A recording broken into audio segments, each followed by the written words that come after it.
Hello दोस्तों, welcome back to my YouTube channel. मैं आपका दोस्त CA Kapil Garg. So today we are going to start revision lecture number 9 of the CA inter direct tax revision series. And आज हम discuss करेंगे income under the head capital gain. तो income tax के अंदर हमारे टोटल 5 हेड्स ऑफ इनकम होते हैं। Income from PGBP, income from salary, income from house property, income from capital gain and income from other sources. इसमें से हम अभी तक 3 अपने डिस्कस कर चुके थे अपनी अर्लियर वीडियोस के अंदर, income from salary, income from house property and income from PGBP. आज हम अपना 4th head of income discuss करने जा रहे हैं, which is income under the head capital gain. And इसकी नेक्स्ट वीडियो के अंदर हम डिस्कस करेंगे इनकम फ्रॉम अदर सोर्सेज। सो इसी के साथ हमारे सभी 5 heads of the income complete हो जाएंगे। एंड हमारा ये सीए इंटर डायरेक्ट टैक्स का जो हमारी रिवीजन सीरीज है ये ऑलमोस्ट अपने एंड की तरफ है। अब हमारे कुछ 1-2 चैप्टर बाकी बचे हैं, इसके बाद हमारी ये सीरीज खत्म हो जाएगी। एंड अभी आपके पास एग्जाम्स के लिए भी कोई ज़्यादा समय नहीं बचा, तो आप भी अपनी पढ़ाई पर पूरा फोकस कर रखिए। Stay motivated and keep doing your best. Do your best, forget the rest. आपके साथ अच्छा ही होगा अगर आप अपनी तरफ से पूरी मेहनत करेंगे। So definitely you will lock in the exams. So let's dive into the subject with me. So हमें आज income under the head capital gain पढ़ना है। तो इसका चार्जिंग सेक्शन नंबर 45 हमें बताता है कि एनी प्रॉफिट और gain arising from transfer of a capital asset is chargeable under the head income from capital gain in the year in which transfer took place। ठीक है, ये हमारा चार्जिंग सेक्शन है जो हमें बताता है कि कैपिटल गेन पे किस टाइप से टैक्स लगता है।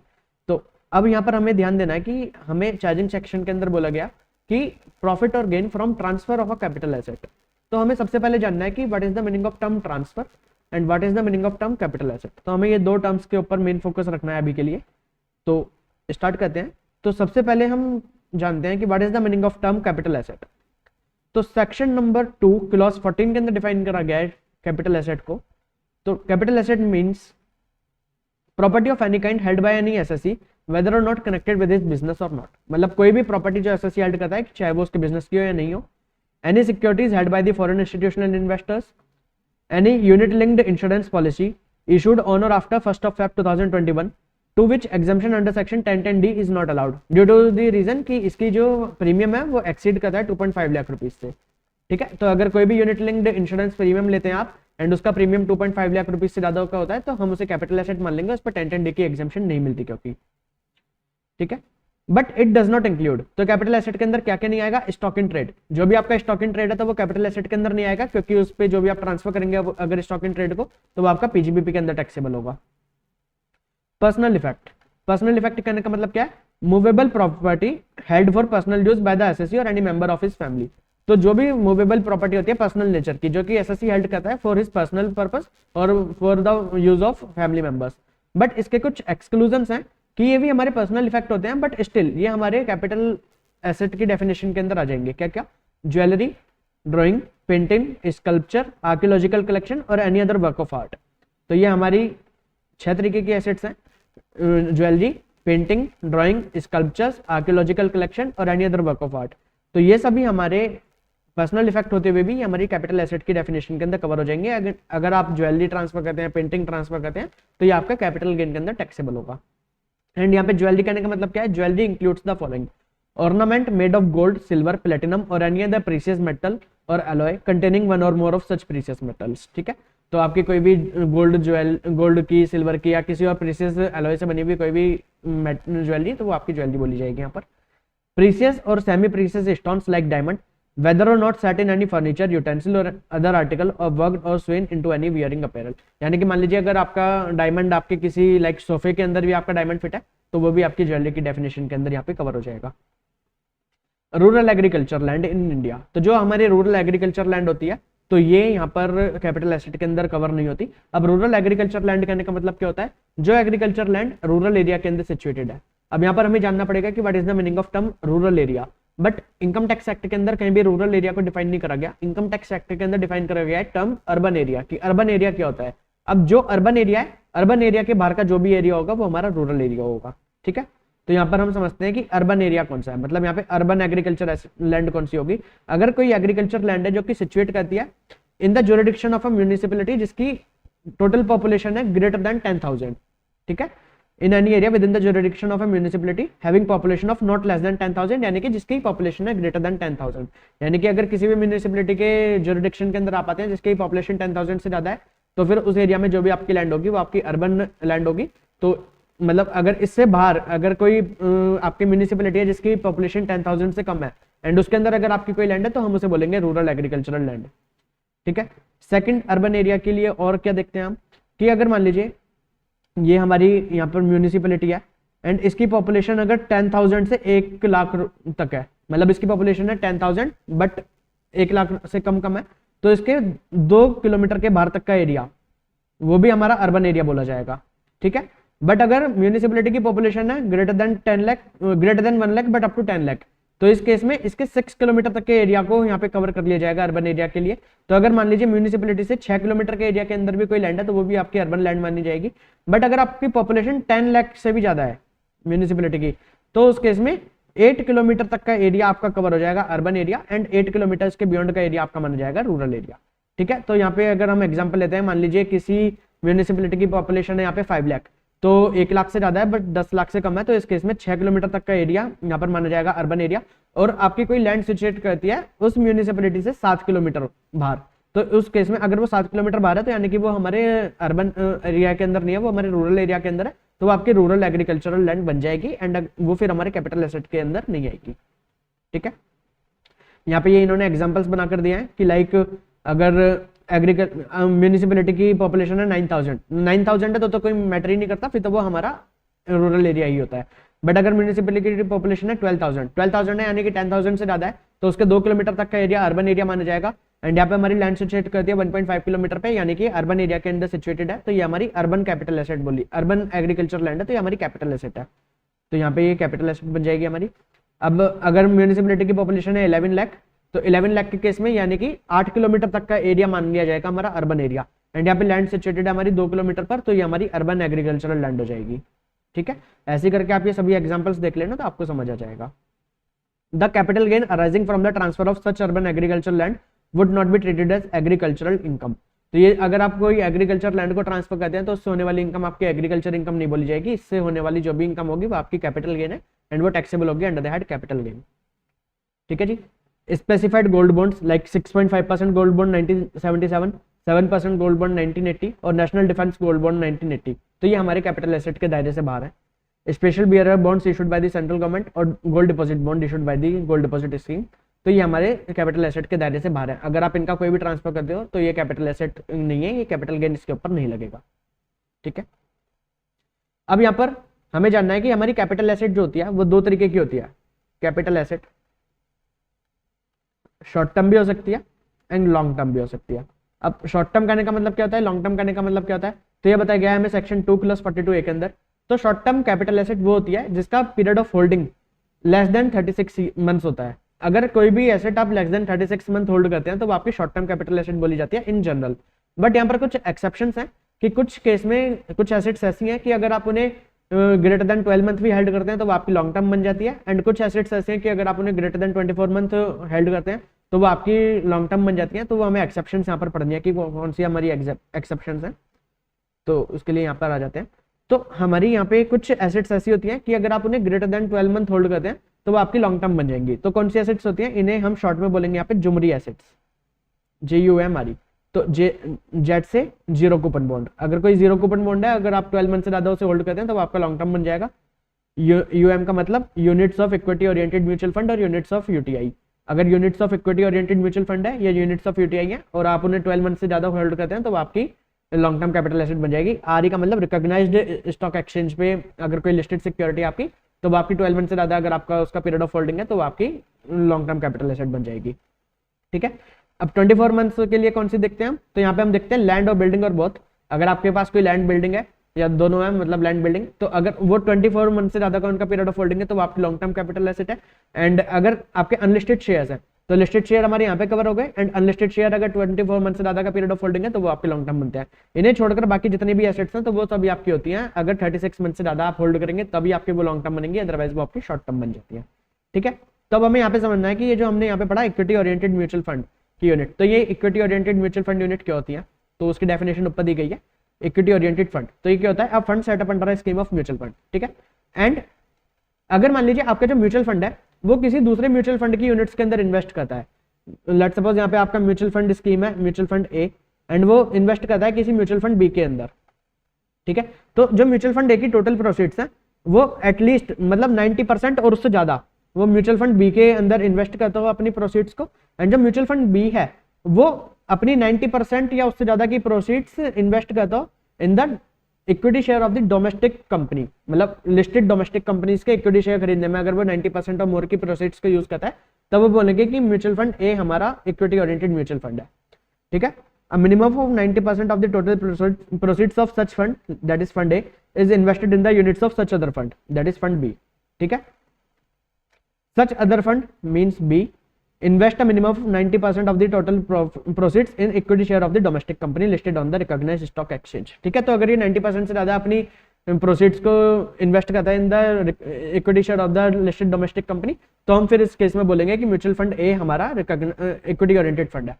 एंड दूसरा केस, अगर मान लीजिए mutual fund directly equity share में इन्वेस्ट करता है ऑफ द डोमेस्टिक कंपनी, तो इस केस में अगर आपका म्यूचुअल फंड ए इन्वेस्ट करता है in the equity share of the domestic listed company, equity share of the domestic listed company, वो अपनी टोटल प्रोसीड्स का 65% और उससे ज्यादा डोमेस्टिक लिस्टेड कंपनी के इक्विटी शेयर के अंदर इन्वेस्ट करता है, तो हम बोलेंगे mutual fund A is a equity oriented fund.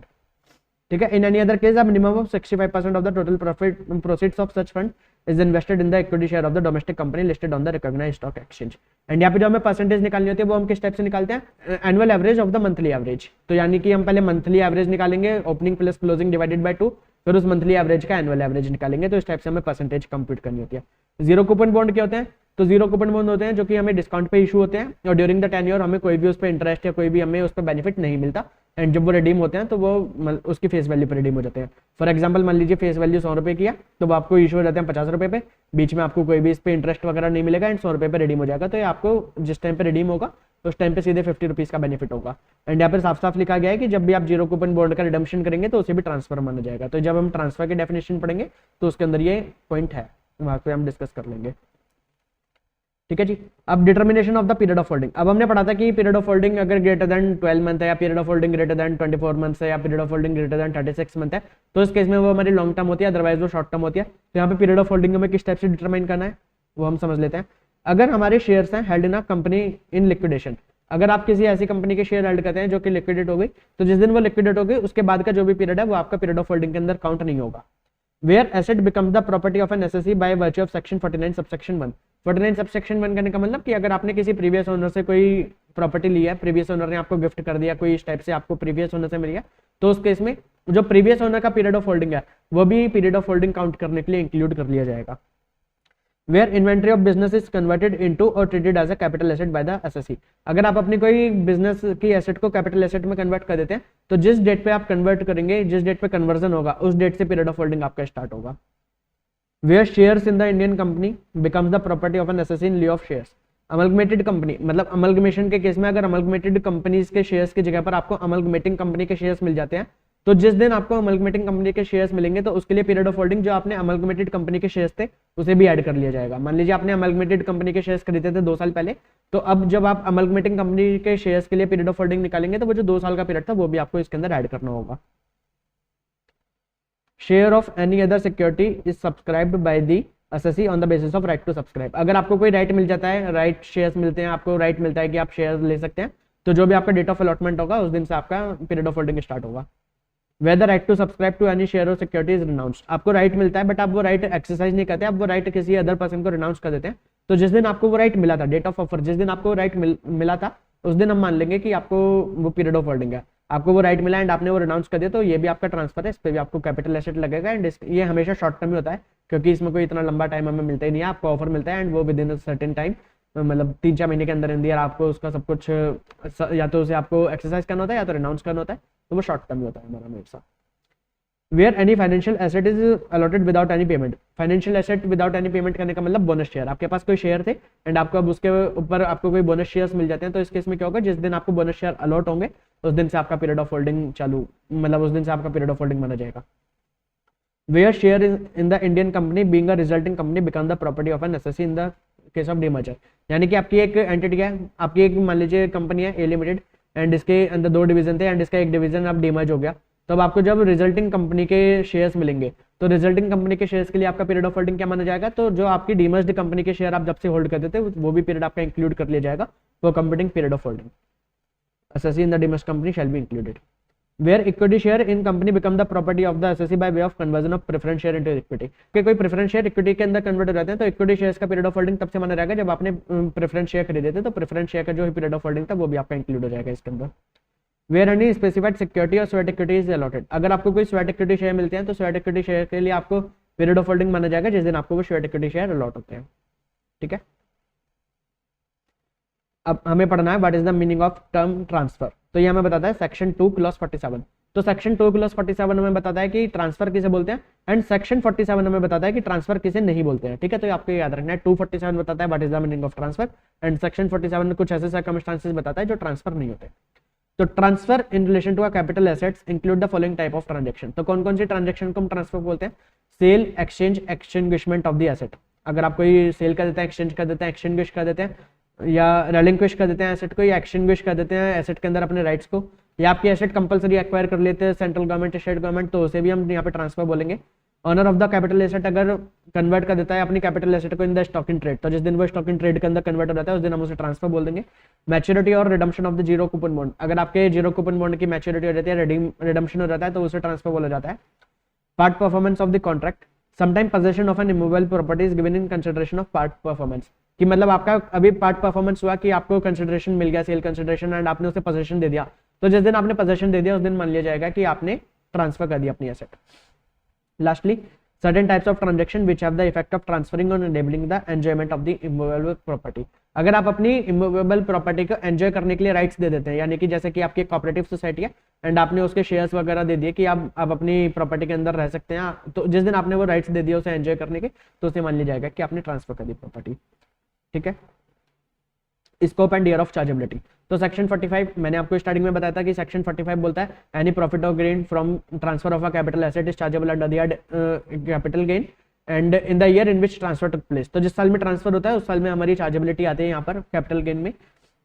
तो year of chargeability, capital gain are chargeable as the income of the previous year in which the sale or transfer took place. तो जिस साल में भी ट्रांसफर होगा उस साल में हमारी चार्जेबिलिटी आ जाएगी, बट इसके कुछ एक्सेप्शंस हैं, तो अब वो एक्सेप्शंस पढ़ लेते हैं. सेक्शन 45 सबसेक्शन 1 हमें बताता है इंश्योरेंस रिसिप्ट के बारे में. मान लीजिए आपकी कोई कैपिटल एसेट है, वो डैमेज हो जाती है, डिस्ट्रक्ट हो जाती है due to this following reasons. क्या क्या? कि मान लीजिए फ्लड आ जाता है या साइक्लोन आ जाता है, अर्थक्वेक आ जाता है, इसकी वजह से आपकी कोई कैपिटल एसेट डिस्ट्रक्ट हो जाती है, या कोई राइट और सिविल डिस्टर्बेंसेस की वजह से डिस्ट्रक्ट हो जाती है, या कोई एक्सीडेंटल फायर की वजह से डिस्ट्रक्ट हो जाती है, या because of action by any enemy और action taken in combating an enemy. तो इस टाइप अगर इन किसी भी कारणों से आपकी कोई कैपिटल एसेट डिस्ट्रक्ट हो जाती है, डैमेज हो जाती है, तो उसके बदले में जब आपको इंश्योरेंस के तरफ से कोई आपको इंश्योरेंस रिसिप्ट मिलेंगी, तो या तो वो आपको आपकी जो कैपिटल एसेट डिस्ट्रक्ट हुई उसके बदले कोई कैपिटल एसेट दे देंगे दूसरी, या वो आपको मनी में मतलब कोई सम देंगे, सम इन द कैश या मनी कुछ भी देंगे आपको इंश्योरेंस रिसिप्ट की तरह. तो जो भी आपको मान लीजिए कैपिटल एसेट मिली या आपको जो भी सम मिलेगा, तो वो आपका यहाँ पे हम उसे मान लेंगे जिस दिन वो डिस्ट्रक्ट हुई कि वो आपकी ट्रांसफर हो गई, एंड जिस दिन वो आपको कैपिटल एसेट या सम मिलेगा उस साल में कैपिटल गेन लगेगा. ठीक है, तो जब भी आपको वो मनी रिसीव होगा उस टाइम पे आपकी कैपिटल गेन की यहाँ पे लायबिलिटी आएगी. सच पर for the previous year in which the such money और एसेट वाज रिसीव्ड. ठीक है, एंड यहाँ पे फुल वैल्यू ऑफ कंसिडरेशन क्या माना जाएगा? तो अगर आपको कोई एसेट मिलती है तो उसकी FMV on the date of receipt plus अगर आपको कोई भी मॉनेटरी कंसिडरेशन मिलता है यहाँ पे तो प्लस मॉनेटरी कंसिडरेशन, वो आपका फुल वैल्यू ऑफ कंसिडरेशन माना जाएगा. ठीक है, अगर आप कोई कन्वर्जन कर देते हैं, कन्वर्जन और treatment of capital asset as stock in trade. अब यहाँ पर समझिए कि अगर आपके पास कोई एक कैपिटल एसेट थी एंड अब आप उसे स्टॉक इन ट्रेड के अंदर कन्वर्ट कर देते हैं, तो जिस डेट पे आप उसे कन्वर्ट करेंगे उस डेट पे हम मान लेंगे कि आपकी कैपिटल एसेट ट्रांसफर हो गई है. तो जिस दिन आपने कन्वर्जन करा उस डेट पे आपकी ट्रांसफर मान लिया जाएगा. बट यहाँ पे चार्जेबिलिटी, आपकी जो कैपिटल गेन की चार्जेबिलिटी है वो ट्रांसफर के साथ नहीं आएगी. आपका कैपिटल गेन का टैक्स तब आएगा जिस दिन आप वो स्टॉक इन ट्रेड सेल करेंगे एक्चुअली. ठीक है, तो यहाँ पर आपको समझना है, मान लीजिए आपकी कोई एक कैपिटल एसेट थी एंड आपने उसे फाइनेंशियल ईयर 2022-23 के अंदर कन्वर्ट कर दिया था. तो जिस दिन आपने कन्वर्ट कर दिया था इन स्टॉक इन ट्रेड, तो यहाँ पे आपका ट्रांसफर तो मान लिया जाएगा 22-23 में, बट अब वो आपका स्टॉक इन ट्रेड सेल होता है 2023-24 के अंदर. तो अब जो चार्जेबिलिटी आएगी वो आएगी आपकी 2023-24 के अंदर, पीजीबीपी की भी एंड कैपिटल गेन की भी. अब जब आप स्टॉक इन ट्रेड को सेल करेंगे तो उस टाइम पे पीजीबीपी की भी इनकम निकलेगी आपकी, एंड उसी टाइम पे आपकी कैपिटल एसेट कैपिटल गेन की भी इनकम निकलेगी. एंड मान लीजिए अगर आप इसे पार्ट में सेल करते हैं कि आपने एक पार्ट 2023-24 में सेल करा स्टॉक इन ट्रेड का, एक पार्ट 24-25 के अंदर सेल करा, तो आपका कैपिटल गेन भी इसी टाइप से प्रोपोर्शनेट टैक्सेबल होगा कि आधा यहाँ पर आधा यहाँ पर, या जिस भी रेशो में आप करते हैं सेल स्टॉक इन ट्रेड को, तो उस टाइप से वो आपका टैक्सेबल होगा. तो ये हमारी एक्सेप्शन थी कि ट्रांसफर तो हमारा मान लिया जाएगा जब हमने उसे कन्वर्ट कर दिया, बट टैक्सेबिलिटी आएगी जब हमारा स्टॉक इन ट्रेड सेल होगा। द प्रॉफिट और gain arising from the above conversion और treatment will be chargeable to income tax as is income of the previous year in which such stock in trade is sold और otherwise transferred by him. तो जिस भी साल में वो उसे बेचेगा उस साल में आपके यहाँ पे लायबिलिटी आएगी for the income tax. And इसमें फेयर वैल्यू ऑफ कंसिडरेशन क्या माना जाएगा, तो जिस दिन आपने ट्रांसफर करा था उस दिन की जो भी आपकी फुल फेयर मार्केट वैल्यू थी उसे हम मान लेंगे full value of the consideration. And यहाँ पे आपको समझना है कि जो हमें आगे हम पढ़ेंगे कि हमें इंडेक्सेशन का बेनिफिट मिलता है, तो आपका कैपिटल गेन कंप्यूट होकर तो बैठ जाएगा उसी दिन जिस दिन आपने ट्रांसफर करा, उस दिन वो कंप्यूट होकर बैठ जाएगा। मतलब आपको जो इंडेक्सेशन का बेनिफिट मिलेगा वो ट्रांसफर की डेट कन्वर्जन की डेट तक मिलेगा। आपको जो भी बाकी फेयर मार्केट वैल्यू देखनी है वो कन्वर्जन की डेट की देखनी है। मतलब कैपिटल गेन आपका कंप्यूट उसी दिन हो जाएगा, बट वो केवल चार्ज टू टैक्स कब होगा, जब आपकी स्टॉक इन ट्रेड सेल होगी। ठीक है, fair market value of the asset on the date of such conversion और treatment shall be deemed to be the full value of the consideration. And इसके अंदर आपकी अब किस टाइप से टैक्सेबिलिटी आएगी, तो आपका कैपिटल गेन का टैक्स आएगा जो भी आपका एफएमवी था on the date of conversion minus आपकी कॉस्ट या इंडेक्स कॉस्ट ऑफ एक्विजिशन और कॉस्ट ऑफ इंप्रूवमेंट, और आपकी बिजनेस की इनकम क्या होगी, जिस भी प्राइस पे आप सेल करेंगे minus FMV on the date of conversion. तो इस टाइप से आपकी पीजीबीपी की इनकम आ जाएगी।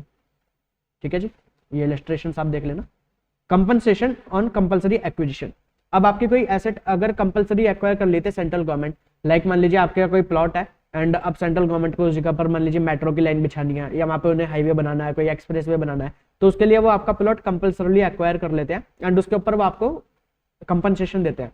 तो ये जो आपको कंपनसेशन जिस साल में वो एक्वायर कर लेंगे, ट्रांसफर तो आपकी उसी साल में मान ली जाएगी कि जिस साल में कंपलसरी एक्विजिशन हो गया आपके कैपिटल एसेट ट्रांसफर हो गई, बट जब आपको कंपनसेशन एक्चुअली रिसीव होगा जिस साल के अंदर, तो टैक्सेबिलिटी कैपिटल गेन की आपको उस साल के अंदर आएगी। तो ये भी हमारा एक्सेप्शन है 45 का कि यहाँ पे भी ट्रांसफर हमारा पहले हो गया बट हमारी चार्जेबिलिटी टू कैपिटल गेन हमारी बाद में आ रही है। Chargeable as income of the previous year in which such compensation is received. अब कुछ केसेस ऐसे होते हैं कि मान लीजिए एसएससी को जो कंपनसेशन मिला तो एसएससी उससे सेटिस्फाई नहीं है एंड वो उसे चैलेंज कर लेता है कोर्ट में कि भाई ये जो मेरे को कंपनसेशन मिला ये सफिशिएंट नहीं है, मुझे थोड़ा और कंपनसेशन चाहिए। तो अगर कोर्ट उसे बोलती है कि भाई अब इन्हें इनहांस कंपनसेशन देना चाहिए, तो अगर उसे इनहांस कंपनसेशन जब मिलेगा तो जिस भी ईयर के अंदर उसे इनहांस कंपनसेशन मिलेगा वो उस ईयर के अंदर टैक्सेबल हो जाएगा। एंड इनहांस कंपनसेशन के टाइम पे जब हम टैक्सेबिलिटी निकालेंगे कैपिटल गेन के अंदर, तो हम यहाँ पर केवल फुल वैल्यू ऑफ कंसिडरेशन जो भी हमें इनहांस कंपनसेशन मिलेगा वो ले लेंगे। एंड यहाँ पे हमें लेस करने के लिए कोई भी हमारा cost of acquisition cost of improvement नहीं होगा, क्योंकि वो जिस टाइम पे हमें ओरिजिनल कंपनसेशन मिला था उस टाइम पे हम cost of acquisition cost of improvement को लेस कर चुके होंगे, तो जितना भी हमें मिलेगा वो हमारा टैक्सेबल हो जाएगा। Compensation received in pursuance of N interim order. अब क्या होता है, अगर मान लीजिए कोर्ट ने एक इंटरिम ऑर्डर पास कर दिया, इंटरिम ऑर्डर करने का मतलब कि एक बीच का ऑर्डर पास कर दिया, अभी फाइनल ऑर्डर नहीं है वो, कि इंटरिम ऑर्डर पास कर दिया कि भाई इन्हें इनहेंस कंपनसेशन या कंपनसेशन दे दिया जाए इतने रुपए का, एंड उसके हिसाब से वो आपको कंपनसेशन या इनहेंस कंपनसेशन मिल जाता है। तो अब आपकी टैक्सेबिलिटी कब आएगी, तो अभी तो वो इंटरिम ऑर्डर है, अभी वो फाइनल ऑर्डर नहीं है, तो आपकी टैक्सेबिलिटी यहाँ पर तब आएगी जब आपका वो ऑर्डर फाइनल ऑर्डर पास होगा, कि मतलब जिस दिन कोर्ट अपना फाइनल ऑर्डर देंगे कि इन्हें इतना कंपनसेशन इनहेंस कंपनसेशन पे करना है, उस साल के अंदर आपको ये इनकम चार्जेबल होगी under the head capital gain. Reduction of enhance compensation, अगर मान लीजिए आपको पहले इनहांस कंपनसेशन अलाउ कर दिया गया मान लीजिए 50 लाख रुपए का, एंड फिर बाद में कोर्ट बोलती है कि नहीं इन्हें 25 लाख रुपीस के हिसाब से इनहांस कंपनसेशन देना है, तो अब जो 25 लाख, पहले तो आपको 50 लाख आपकी चार्जेबल टू टैक्स हो गई थी, तो अब वो आपको bye the way of rectification वो ठीक करना होगा, एंड उसमें अब आपको 25 लाख रुपीस के हिसाब से आपका कैपिटल गेन कंप्यूट होगा। डेथ ऑफ द ट्रांसफरर, अगर मान लीजिए ट्रांसफरर की डेथ हो जाती है, मतलब जो जिसकी एसेट कंपलसरीली एक्वायर हुई उसकी डेथ हो जाती है, एंड उसकी डेथ के बाद अगर इनहांस कंपनसेशन मिलता है तो अब वो जिसे मिलेगा उसके हाथ में टैक्सेबल हो जाएगा। Enhanced compensation will be chargeable to tax in the hands of person who receives the same. ठीक है जी। Taxability of capital gain in case of specified agreement, section 45 subsection 5 अभी स्पेसिफाइड एग्रीमेंट क्या होता है, मान लीजिए आपके पास एक लैंड है एंड आपने वो लैंड किसी को ट्रांसफर कर दी under a joint development agreement. Joint development agreement कि आपने अपनी लैंड ट्रांसफर करी एंड आप उससे बोलते हैं कि आप इसके ऊपर डेवलपमेंट कर लीजिए, आप इसके ऊपर फ्लोर वगैरह बना लीजिए, टावर बना लीजिए, एंड उसमें से कुछ शेयर आप मुझे भी दे देना, एंड दोनों को वो फायदा हो जाता है। तो इस टाइप के जो होते हैं उन्हें हम बोलते हैं स्पेसिफाइड एग्रीमेंट। तो अब जब उसने अपनी लैंड उसे ट्रांसफर कर दी उसके ऊपर फ्लोर उसके ऊपर टावर बनाने के लिए, तो उस साल में वो ट्रांसफर तो मान लिया गया, तो एज पर सेक्शन 45 तो जब ट्रांसफर हो गया तो चार्जेबिलिटी आ जानी चाहिए, बट अभी तो उसे कुछ मिला ही नहीं है, क्योंकि अभी तो वो उसके ऊपर टावर बनाएगा, उसके बाद उसमें टाइम लगेगा, तब उसे उसका शेयर मिलेगा, उसमें मान लीजिए उसने 10 फ्लोर बनाए तो 2 फ्लोर उसे मिलेंगे, तो उस टाइम पे उसे एक्चुअल कंसिडरेशन रिसीव होगा, तो यहाँ पे चार्जेबिलिटी अभी आ जाएगी टैक्स की। तो ये जेन्युइन हार्डशिप थी एसएससीज को, तो इस केस में यहाँ पे टैक्सेबिलिटी को डेफर कर दिया गया है एंड बोला गया है कि इस केस में जो चार्जेबिलिटी टू टैक्स आएगी under the head capital gain वो आएगी जिस साल में कंप्लीशन सर्टिफिकेट रिसीव हो जाएगा। ठीक है, capital gain tax liability in the hands of the owner would arise in the year in which the possession of the immovable property is handed over to the developer for the development for a project in spite of the fact that consideration thereof will be received only after a couple of years. तो यहाँ पे ये genuine hardship थी कि हमें जो actual में कुछ भी हमें फुल वैल्यू ऑफ कंसिडरेशन जो भी मिलेगा वो हमें कपल ऑफ ईयर्स के बाद मिलेगा जब ये डेवलप हो जाएगा। तो इस केस में पोस्टपोन कर देगी taxability. And in the case of an assessee being individual or HUF who enter into a specified agreement for development of a project, specified agreement वही जो मैंने आपको बताया था कि joint development agreement, the capital gain arising from such transfer shall be chargeable to income tax as income of the previous year in which the certificate of completion for the whole or part of the project is issued by the competent authority। तो जिस दिन हमें completion certificate issue हो जाएगा whole और part portion के लिए, तो उस साल के अंदर आपके ये chargeability to tax आएगी under the head capital gain। and specified agreement क्या होता है? agreement in which a person owning land or building or both agree to allow another person to develop a real estate project on such land or building or both in consideration of a share being land or building or both in such project whether with or without payment or part in consideration in cash। ठीक है, तो वही कि मतलब वो अपनी land को transfer कर देता है कि उसके ऊपर आपको कोई अपना टावर वगैरह बना लीजिए एंड वो उस टावर में कोई अपना शेयर लेगा और उसके साथ वो अलग से कैश ले भी सकता है, नहीं भी ले सकता। तो इसे हम बोलते हैं स्पेसिफाइड एग्रीमेंट। अब इसके लिए फुल वैल्यू ऑफ कंसिडरेशन क्या होगा? तो stamp duty value of his share being land or building or both in the project of on the date of issuing of the said certificate of completion as increased by the consideration received in cash। तो मान लीजिए उसने यहाँ पे एक tower बनाया, उसके अंदर 10 फ्लोर बनाए, तो अब इसमें से 2 फ्लोर इसे मिले जिसकी वो लैंड थी, तो ये जो 2 फ्लोर की स्टैम्प ड्यूटी वैल्यू होगी on the date of completion certificate वो, प्लस जो भी अगर आपको कोई कैश के अंदर कंसिडरेशन मिलता है वो, तो ये हमारा फुल वैल्यू ऑफ कंसिडरेशन होगा। ठीक है जी, non applicability of the beneficial provision. But ये जो पोस्टपोनमेंट था हमारा मतलब टैक्सेबिलिटी का, ये हमें अवेलेबल नहीं होगा अगर मान लीजिए जो एसएससी है जिसने अपनी लैंड दी थी वो अपना ये जो शेयर लेने का उसका राइट है कि उसे 2 फ्लोर मिलेंगे, कुछ कैश मिलेगा, वो अपना ये राइट किसी और को ट्रांसफर कर देता है before the issuing of completion certificate. मान लीजिए मिस्टर ए अपना राइट ट्रांसफर कर देता है मिस्टर बी को कि अब जब ये मतलब प्रोजेक्ट बनकर तैयार हो जाएगा तो इसके अंदर जो 2 फ्लोर है वो आप ले लेना, एंड इसने अपना राइट ट्रांसफर कर दिया, मिस्टर बी से कोई कंपनी अभी मतलब कंसिडरेशन ले लेता है, तो इस केस में पोस्टपोनमेंट नहीं है। अब ये मिस्टर ए को जिस साल में कंसिडरेशन मिलेगा उसी साल में टैक्सेबिलिटी आ जाएगी।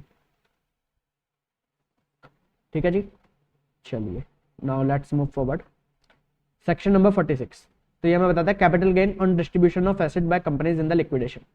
अगर कोई कंपनी लिक्विडेशन के टाइम पे अपनी एसेट्स अपने शेयर होल्डर्स को डिस्ट्रीब्यूट करती है तो उस पे उसे ट्रांसफर नहीं माना जाएगा एंड उस पे कैपिटल गेन नहीं लगेगा इन the hands of company.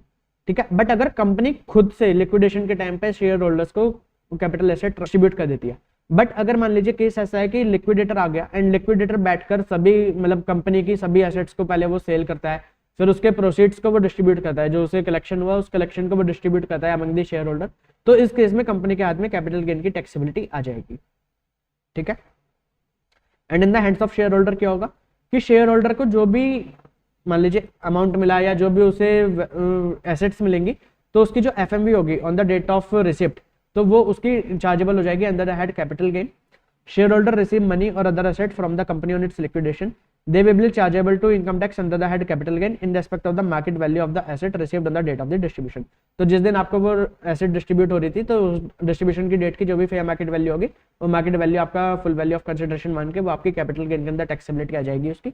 But अगर the portion of the distribution which is attributable to the accumulated profit of the company is to be treated as the dividend income under section 222 clause सी।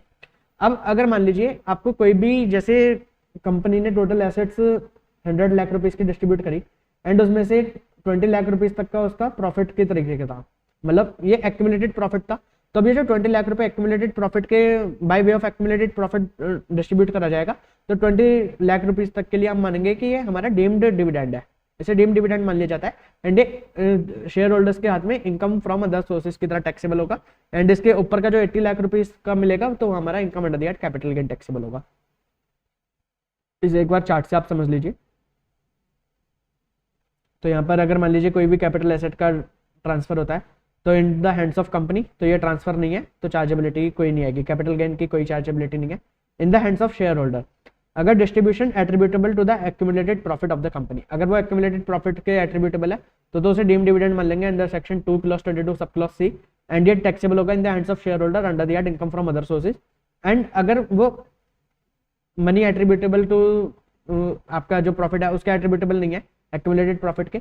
तो जो भी आपको money receive होगा plus FMV of the assets distributed minus जो आपके deemed income यहाँ पे मान ली गई थी, income under the income from other sources, ये लेस करने के बाद जो भी आपकी इनकम आएगी वो आपकी कैपिटल गेन हेड के अंदर टैक्सेबल हो जाएगी। ठीक है, चलिए बायबैक ऑफ शेयर और स्पेसिफाइड सिक्योरिटीज। अब कुछ केसेस में क्या होता है कि कंपनीज अपनी सिक्योरिटीज को या अपने शेयर्स को बायबैक कर लेते हैं, तो अब बायबैक के लिए टैक्सेबिलिटी किस टाइप से आएगी? तो इन the case of specified securities other than shares, तो अदर देन शेयर अगर कंपनी अपनी कोई और सिक्योरिटी को बायबैक कर लेती है, तो जब वो बायबैक करेगी तो उसकी कोई भी टैक्सेबिलिटी कंपनी के हाथ में नहीं आएगी। एंड बायबैक के टाइम पे जो भी वो रिसिप्ट मतलब शेयर होल्डर को जो भी अमाउंट मिलेगा, सिक्योरिटी होल्डर को जो भी अमाउंट मिलेगा, तो उस पर कैपिटल गेन की टैक्सेबिलिटी आएगी in the hands of the security holder. And यहाँ पे स्पेसिफाइड एसेट करने का मतलब क्या है? Specified assets include employee stock option or other security as may be notified. ठीक है, chargeable to tax in the hands of the holder of the specified securities, such capital gain shall be chargeable for the year in which such securities were purchased by the companies। तो जिस साल में company purchase करेगी, buyback करेगी, उस साल में वो टैक्सेबल हो जाएगी in the hands of share holder. And अगर मान लीजिए शेयर्स हैं बट शेयर्स डोमेस्टिक कंपनी के नहीं है, किसी और कंपनी के हैं, तो डोमेस्टिक कंपनी के नहीं है, किसी और कंपनी के हैं, तो उस केस में भी यही होगा, उस पर्टिकुलर कंपनी यानी कि फॉरेन कंपनी के हाथ में कोई टैक्सेबिलिटी नहीं आएगी, बट जो शेयर होंगे, शेयर होल्डर्स होंगे, शेयर होल्डर के लिए कैपिटल गेन की तरह टैक्स हो जाएगा। एंड अगर मान लीजिए कोई डोमेस्टिक कंपनी अपने लिस्टेड और अनलिस्टेड शेयर्स को बायबैक कर लेती है, तो इस केस में क्या होगा कि जो डोमेस्टिक कंपनी है उसे एक एडिशनल टैक्स पे करना होगा at the rate of 20% plus 12% surcharge plus 4% health and education cess. तो ये एडिशनल टैक्स डोमेस्टिक कंपनी को पे करना होगा। तो जब डोमेस्टिक कंपनी टैक्स पे कर देगी तो उसके बाद जो शेयर होल्डर्स होंगे उनके हाथ में कोई टैक्सेबिलिटी नहीं आएगी, क्योंकि जब एक बार कोई इनकम कंपनी के हाथ में टैक्सेबल होगी फिर वो शेयर होल्डर्स के हाथ में भी अगर टैक्स कर देंगे तो डबल टैक्सेशन हो जाएगा। तो उस पर कंपनी टैक्स पे कर देती है। अगर वो कोई डोमेस्टिक कंपनी अपने लिस्टेड और अनलिस्टेड इक्विटी शेयर्स, अपने शेयर्स को बायबैक कर दिया डोमेस्टिक कंपनी केवल, तो उस केस में कंपनी के हाथ में टैक्सेबिलिटी आती है, शेयर होल्डर के हाथ में कोई टैक्सेबिलिटी नहीं होती। शेयर होल्डर के हाथ में वो इनकम सारी would be exempt under the section 10 clause 34A। अब यहाँ पर एक बार इससे चार्ट से भी समझ लीजिए, अगर बायबैक होता है of the shares bye domestic company, तो इस केस में कंपनी के हाथ में टैक्सेबिलिटी आएगी, एडिशनल इनकम टैक्स पे करना होगा उसे 23.296% का, एंड शेयर होल्डर के हाथ में 1034A के हिसाब से कोई टैक्सेबिलिटी नहीं होगी, इनकम एग्जाम्प्ट होगी। बायबैक होता है of the share by company other than domestic company, यानी कि फॉरेन कंपनी अगर कोई शेयर्स का बायबैक करती है तो कंपनी के लिए कोई टैक्सेबिलिटी नहीं होगी। जो भी बायबैक पे अमाउंट रिसीव होगा वो फुल वैल्यू ऑफ कंसिडरेशन मानते हुए उसे टैक्स कर दिया जाएगा in the hands of share holders. And अगर बायबैक होता है स्पेसिफाइड सिक्योरिटीज का by any company, whether domestic company or foreign company, तो उस केस में कंपनी के हाथ में कोई टैक्सेबिलिटी नहीं है, शेयर होल्डर के हाथ में वो income under the capital gain बन जाएगा। अब हमें पढ़ना है transaction not regarded as transfer, section 47। तो 2 क्लॉज 47 बताता है कि क्या ट्रांसफर होता है और सेक्शन 47 बताता है कि क्या ट्रांसफर नहीं होता। तो अगर कोई भी एचईएफ अपने टोटल और पार्शियल पार्टीशन पे अपनी एसेट्स को डिस्ट्रीब्यूट करता है अमंग द मेंबर्स ऑफ एचईएफ, तो वो ट्रांसफर नहीं माना जाता। अगर कोई पर्सन गिफ्ट और विल और बाय इररिवोकेबल ट्रस्ट कोई अपनी एसेट को ट्रांसफर कर देता है तो उसे ट्रांसफर नहीं माना जाता। बट अगर मान लीजिए कोई पर्सन गिफ्ट विल और इररिवोकेबल एसेट में अपने इसॉप्स को ट्रांसफर कर देता है तो उसे यहाँ पे ट्रांसफर मान लिया जाएगा। मतलब कोई और एसेट ट्रांसफर करता है तो ट्रांसफर नहीं माना जाएगा, बट अगर इसॉप्स को ट्रांसफर करता है तो ट्रांसफर मान लिया जाएगा। Transfer of capital asset by the holding company to its wholly owned Indian subsidiary, यानी कि अगर कोई एक होल्डिंग कंपनी है एंड वो अपनी 100% इंडियन सब्सिडी को अगर कोई एसेट्स ट्रांसफर करती है तो उसे ट्रांसफर नहीं माना जाता। अगर कोई सब्सिडरी कंपनी है एंड वो अपनी 100% होल्डिंग कंपनी को, होल्डिंग कंपनी इंडियन कंपनी होनी चाहिए, उसे कोई एसेट ट्रांसफर कर दिया तो उसे भी यहाँ पे ट्रांसफर नहीं माना जाता। अगर अमलगमेटिंग कंपनी अपने एसेट्स को ट्रांसफर कर दिया टू अमलगमेटेड कंपनी एंड वो अमलगमेटेड कंपनी इंडियन कंपनी होनी चाहिए, तो इस केस में आपकी कोई भी यहाँ पर जो ट्रांसफर होता है उसे ट्रांसफर नहीं माना जाता। अगर कोई डीमर्जर के केस में डीमर्ज्ड कंपनी अपनी एसेट्स को ट्रांसफर कर दिया to resulting company and resulting company should be the Indian company, तो इस केस में जो ट्रांसफर ऑफ कैपिटल एसेट्स होगा उसे ट्रांसफर नहीं माना जाएगा। Transfer or issue of shares by the resulting company in the scheme of demerger, अब जब रिजल्टिंग कंपनी अपने शेयर्स इशू करेगी shareholder to the share holder of the demerged company, तो जब वो शेयर्स इशू करेगी तो उसे भी यहाँ पे कोई ट्रांसफर वगैरह नहीं माना जाएगा। Transfer of shares by the share holder in the scheme of amalgamation, अब अमलगमेशन के केस में जो शेयर होल्डर होंगे अमलगमेटिंग कंपनी के, तो उस केस में जो अमलगमेटिंग कंपनी होगी हमारी, तो अमलगमेटिंग कंपनी के जब शेयर्स ट्रांसफर होंगे तो उसे ट्रांसफर नहीं माना जाएगा यहाँ पर, बट इसके लिए कंडीशन है कि अमलगमेटेड कंपनी इंडियन कंपनी होनी चाहिए। Transfer of rupee denominated bond outside India by a non resident to another non resident, अगर किसी इंडियन कंपनी के रुपी डिनोमिनेटेड बॉन्ड जो कि इशू करे गए हैं आउटसाइड इंडिया, अगर उसे कोई नॉन रेजिडेंट आउटसाइड इंडिया ही ट्रांसफर कर देता है from one non resident to another non resident, तो उसे ट्रांसफर नहीं माना जाएगा। Transfer of the government security outside India by non resident to another non resident, तो सेम जैसे आरडीबी के केस में था, अगर ऐसी कोई और गवर्नमेंट सिक्योरिटी को आउटसाइड इंडिया कोई एनआर दूसरे एनआर को ट्रांसफर कर देता है तो उसे ट्रांसफर नहीं माना जाएगा। Redemption of the sovereign gold bonds, sovereign gold bonds का जब रिडम्पशन होता है तो उसे ट्रांसफर नहीं माना जाता, यानी कि सोवरिन गोल्ड बॉन्ड्स पे जो भी आपकी इनकम होगी तो वो कैपिटल गेन के अंदर टैक्सेबल नहीं होती, क्योंकि यहाँ पे ट्रांसफर ही नहीं होता तो कैपिटल गेन में नहीं होगा। Transfer of the specified capital asset to the government or university, अगर कोई एसएससी अपनी कोई स्पेसिफाइड कैपिटल एसेट गवर्नमेंट को या नेशनल आर्ट गैलरी को या नेशनल म्यूजियम को या इस टाइप से किसी को ट्रांसफर कर देता है तो वो जो ट्रांसफर करेगा उसे ट्रांसफर नहीं माना जाता। फॉर एग्जांपल मान लीजिए कोई महात्मा गांधी का चश्मा आपके पास है एंड वो आपने नेशनल म्यूजियम को दे दिया तो अब वो ट्रांसफर नहीं माना जाएगा। मान लीजिए टीपू सुल्तान की तलवार आपने नेशनल म्यूजियम को दे दी तो वो यहाँ पे नहीं माना जाएगा ट्रांसफर। तो कौन कौन सी assets, work of art, archaeological, scientific or art collection, any book, manuscript, drawing, painting, photograph, print, तो अगर आप इस टाइप की कोई भी एसेट अगर ट्रांसफर करते हैं to national art gallery, national museum या सेंट्रल गवर्नमेंट या किसी को भी, तो इस केस में ट्रांसफर नहीं माना जाएगा आपका। Transfer on conversion of bond और डिबेंचर इनटू शेयर्स, अगर आपके बॉन्ड और डिबेंचर्स को शेयर्स के अंदर कन्वर्ट करा जा रहा है तो जो कन्वर्जन है उसे ट्रांसफर नहीं माना जाता यहाँ पर। Conversion of preference share into equity share, preference share को इक्विटी शेयर के कन्वर्जन को ट्रांसफर नहीं बोला जाएगा। Transfer of capital asset under reverse mortgage, अब ये रिवर्स मॉर्टगेज स्कीम क्या होती है, अब इसके अंदर जो सीनियर सिटीजन होते हैं, मान लीजिए उनके पास एक घर है, वो अपने घर को बैंक को ट्रांसफर कर देते हैं, बैंक को लोन मतलब गिरवी रखवा देते हैं अपने घर को, एंड उस घर के बदले बैंक उन्हें या तो पीरियडिक पेमेंट या एक लमसम पेमेंट करता रहता है उनकी लाइफ तक। मतलब अब अपने उन्होंने घर को बैंक को गिरवी रखवा दिया एंड उस घर के बदले बैंक उन्हें पीरियडिक पेमेंट और लमसम पेमेंट देता रहेगा, एंड अब उन्हें उसकी कोई भी जो उन्हें मतलब पेमेंट मिलेगी तो सीनियर सिटीजन्स को उसे रीपे करने की कोई ऑब्लिगेशन यहाँ पर नहीं है, वो उसकी टेंशन के बिना आराम से जो भी उन्हें पैसा मिलता है वो उसे यूज कर सकते हैं।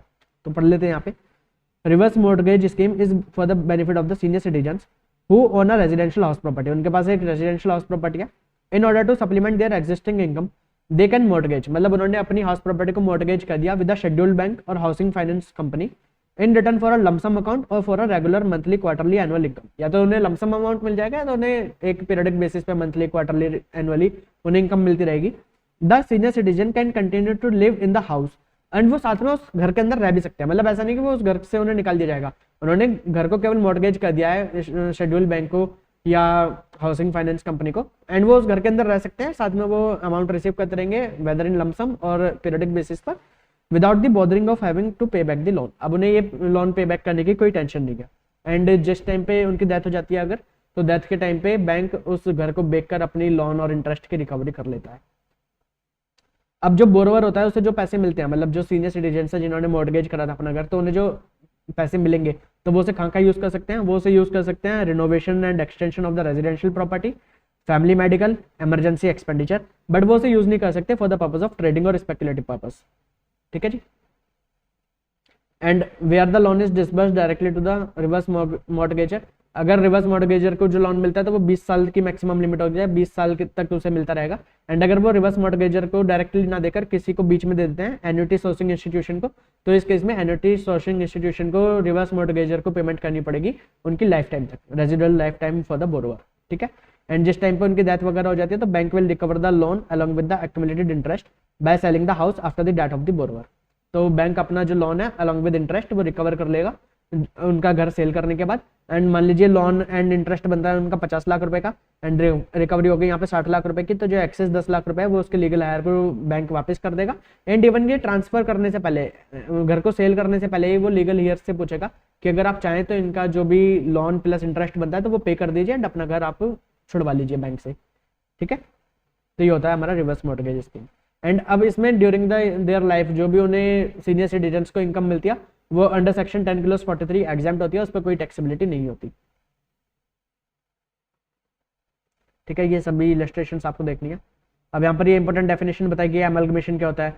तो amalgamation means merger of one or more company with another company, या merger of two or more company to form one company, या मतलब दो या दो से ज्यादा कंपनी मिलकर एक कंपनी बन जाती हैं, या दो तीन कंपनियां मिलकर एक अलग चौथी कंपनी बना लेती हैं, तो ये हमारा अमलगमेशन होता है। जो कंपनी अपन अमलगमेट होती है उसे बोलते हैं हम अमलगमेटिंग कंपनी, एंड जो कंपनी फाइनली मतलब रिजल्टेंट कंपनी होती है उसे हम बोलते हैं अमलगमेटेड कंपनी। ठीक है। एंड सभी property of the amalgamating company should be transfer to the amalgamated company, सभी liabilities of the amalgamating company should be transfer to the amalgamated company, and shareholders of the amalgamating company not less than 3/4 in value of the shares, यानी कि 75% in value of the shares ये shareholder होने चाहिए in the amalgamated company. ठीक है। अब demerger क्या होता है? डीमर्जर होता है transfer pursuant to scheme of arrangement under section 230 to 232 of the companies act by a demerged company of its one or more undertaking to any resulting company. For example मान लीजिए यहाँ पे एक कंपनी है ए limited and इसके अंदर 2 segment है, ये एक लैपटॉप बनाती है, एक मोबाइल बनाती है, एंड अब इन्होंने अपना मोबाइल वाला बिजनेस यहाँ से हटा दिया, तो अब जो ये यहाँ से इसे डीमर्ज कर देंगे मोबाइल वाले डिवीजन को, तो इसे हम बोलते हैं डीमर्जर। एंड यहाँ पे मोबाइल के लिए इन्होंने अलग से एक कंपनी बता दी बी लिमिटेड, तो अब ये हो गया हमारा डीमर्ज्ड और ये हो गई हमारी रिजल्टिंग कंपनी। ठीक है जी। एंड इसके अंदर all the property relating to this segment should be transfer to the resulting company, all the liabilities relating to this division should be transfer to the resulting company, and जो property and liabilities transfer होनी चाहिए वो book value के ऊपर transfer होनी चाहिए, transfer at the value appear in the books of account immediately before the demerger.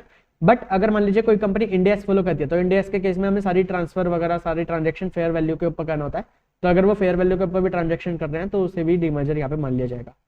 And the resulting company जो होती है वो इशू करेगी अपने shares for the consideration its to the share holder of the demerge company on the proportionate basis, and the share holders holding not less than 3/4 of the value in the share in demerge company should continue to the share holder of the resulting company, यानी कि 75% or more की value of share वाले share holders resulting company के भी share holder होने चाहिए।